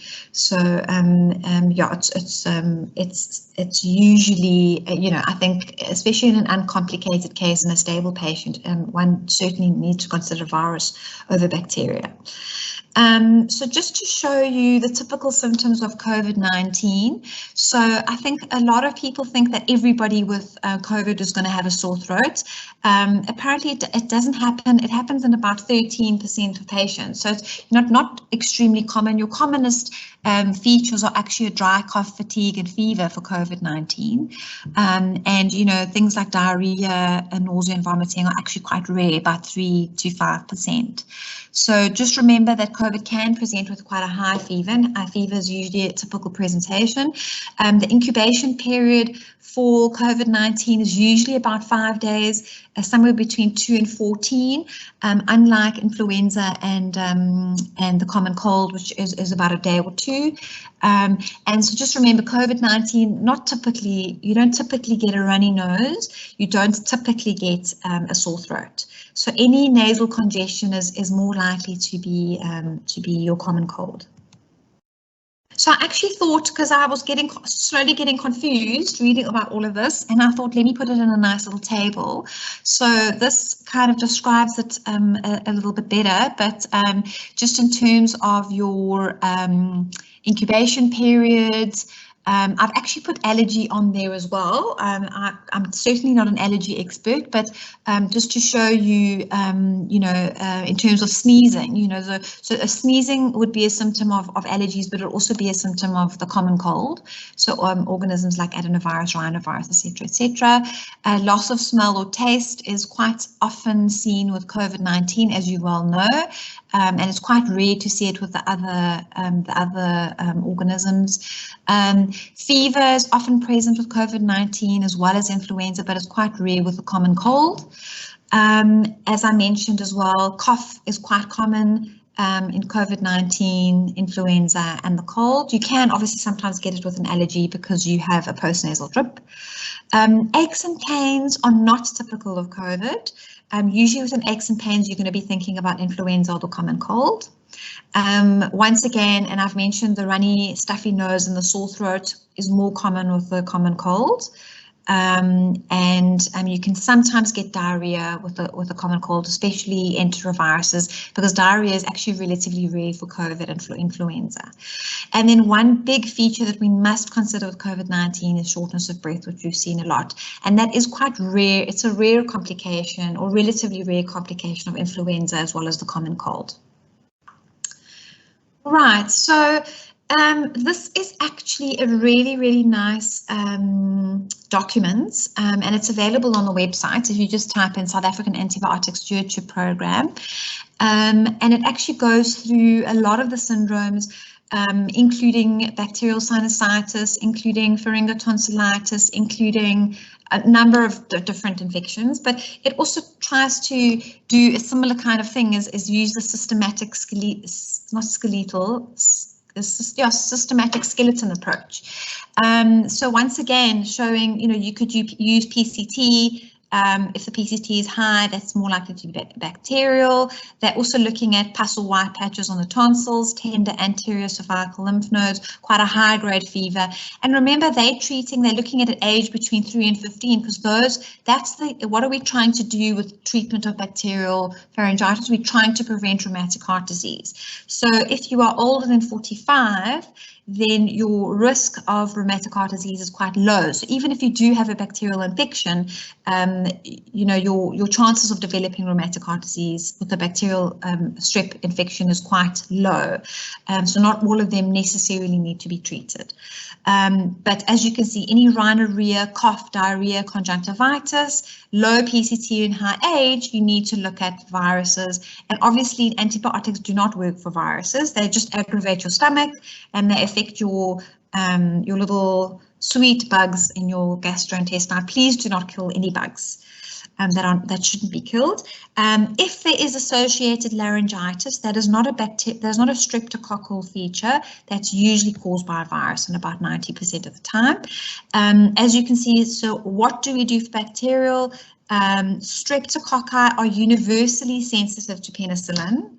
So as you can see, these are recent guidelines. They're saying penicillin. They're not saying moxifloxacin, levofloxacin, whatever else is being used at the moment. They are using plain old, amazing, we love you penicillin. If there's a penicillin allergy, then one can consider a macrolide. So that's quite a nice one. And this is actually another little flow diagram that I found, and this was just a little flow diagram for a pediatric sore throat. So obviously your acutely ill child, you will be considering retropharyngeal, lateral pharyngeal abscesses, or tonsillar hypertrophy, EBV, diphtheria, limoniers, epiglottitis. So that's obviously, the ENTs would have to deal with that. And then if the child is not acutely ill, are you living in a high prevalence setting at the moment? If the answer is yes, then you need to do COVID-19 testing for obvious reasons, for isolation. If you're not, so let's say you're between waves, it's usually between waves, and you've got unilateral enlarged tonsil crossing the midline, yes, then you obviously look at the peritonsillar abscess and you follow that. No, then you look at buccal or gingival lesions. If you've got gingival or buccal lesions, is there a multisystemic illness? Yes, then you look at all those funny things that I mentioned, like the Becher's, Kawasaki's, Stevens. If there's no multisystemic illness, but you've got buccal and gingival lesions, then it could be herpangina. If you don't have any buccal or gingival lesions, and there's no foreign body seen, but the pharynx is inflamed, that's your infectious pharyngitis. And obviously, if your pharynx is not inflamed, you need to consider referred pain, psychogenic pharyngitis or irritative pharyngitis. This is actually quite a nice, I actually found this, and I haven't referenced this, but this is actually from Up to Date. So I had a look at that, and it was actually quite a nice flow diagram. They've shown it quite nicely. So when do we refer? Both profs obviously spoke to you about what and how to refer and which patients to refer. This is just, it's certainly by no means an exhaustive list, but certainly shortness of breath, drooling, difficulty breathing, pallor or bluish tinge, which is obvious. Any pain that worsens, any pharyngitis that worsens or persists for more than 3 days. Any patient that is at risk of developing severe disease, so those are just the standard influenza guidelines, which I'll show you, and then any concern of local spread, obviously if you're seeing peritonsillar shift, etc., etc. So if you have decided this patient is likely to have influenza, you don't think that he's got a common cold, you are worried that it might be influenza, you can actually send a oropharyngeal or nasopharyngeal swab to confirm this. It's usually done with a PCR, bearing in mind that if the patient is not admitted, sometimes the medical aid will not pay for the PCRs. You know, usually you will be concerned and you'll want to treat with oseltamivir or Tamiflu for a cold and complicated influenza. So those are usually the patients who've got dyspnea, you know, central nervous system involvements, and as well as those who don't have severe disease but are at risk of severe disease. So your immunocompromised, pulmonary, cardiac, metabolic patient, and those at extremes of age, so less than 2 years old and more than 65. So that's usually the indication to administer Tamiflu. But once again, the question is, you know, usually your PCR results are out quite quickly, and if the patient is willing and you have access to that, then one can do the testing. Just in terms of laboratory diagnostics that can help guide you, obviously I've given you clinical tips as to guide you what's bacterial, what's COVID, what's influenza, what's the common cold, but one can certainly do, if you're suspecting an acute bacterial infection, I would not start empiric antibiotics. You know, the cultures, usually you can, there are rapid tests available, but usually the confirmation is by culture, and the culture takes overnight, and you can basically know whether you've got a strep A, C, and G, and then you put the patient on penicillin. Usually a diagnosis for fungal candidiasis is made clinically, but that can certainly be cultured as well. And then if you've got a query diphtheria with the thick membrane, generally inform the laboratory that you are suspecting this, because we would need a specific type of agar plate. There are various PCR methods. One can look for influenza, one can look for COVID, which we've been doing. There are short panels to look for influenza, COVID, and RSV together. And there are also the full respiratory panels, which I've shown you. That's where we got our data to know whether, you know, a patient has got rhinovirus or whatever the case is. I know sometimes I like to know, so even though they can be quite expensive, you know, I don't want to be isolated. So I sometimes run a full respiratory panel, and I pay for it, and I know, okay, it's not COVID, I've got rhinovirus, I must just take some honey and lemon and suck on a lolly and I'll be okay. The other testing, so just remember for COVID, there are rapid antigen tests that take 15 minutes. But sorry, I was supposed to say that's actually supposed to say COVID antibody test for serology, not antigen tests. So COVID antibody tests are not helpful to diagnose early infection because antibodies normally take 2 weeks. So the sensitivity early on is extremely low. So we don't use antibody tests like an IgM in early infection, but you can use an antigen test. So we're looking for the organism itself in a nasopharyngeal swab. And that can be quite helpful, bearing in mind it's not the diagnosis of choice because the sensitivity ranges between 0 and 94%, on average about 56%, so it has a poor sensitivity. But usually if you are very early in your disease, you know, day 1 or day 2, then you can potentially get a positive test for COVID, an antigen test. Right, so that's just an example of our, just one of the respiratory panels that is available. As you can see, what's quite nice, we've incidentally, you know, it's we've picked up Bordetella pertussis, which is also notifiable and needs contact tracing. We've picked up Mycoplasma pneumonia, which is a difficult diagnosis to make. So sometimes in a patient, you know, these panels can be quite helpful because they can guide you and they can also stop you from using unnecessary antibiotics. Oh, pharyngitis. That's supposed to say pharyngitis. So in summary, I think, you know, for the GPs out there, Should I test for COVID or not? The recommendation in the middle of a pandemic is yes. Once it becomes like a seasonal flu, then we may not need to test, but we'll probably get to that point at some stage. But at the moment, yes, because we need to still contain the pandemic and isolate the patients. Should I prescribe antibiotics or antifungals or antivirals or not? So I think once again, have a look at the tips, have a look at, can you bring the patient back?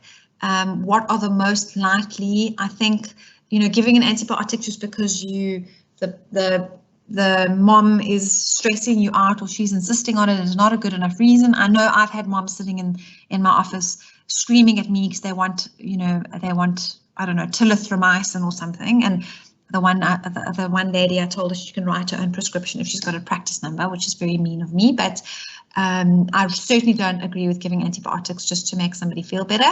So looking at those tips and obviously using the laboratory, using your microbiologists, using your ENTs to guide you, and then also knowing when to refer. And I think both Prof. Alwach and Prof. Maharaj have gone through some of the concerning features, and hopefully I've covered that enough as well. And that's where I will leave you. And I hope that has been useful and has given you a couple of tips. Thank you very much.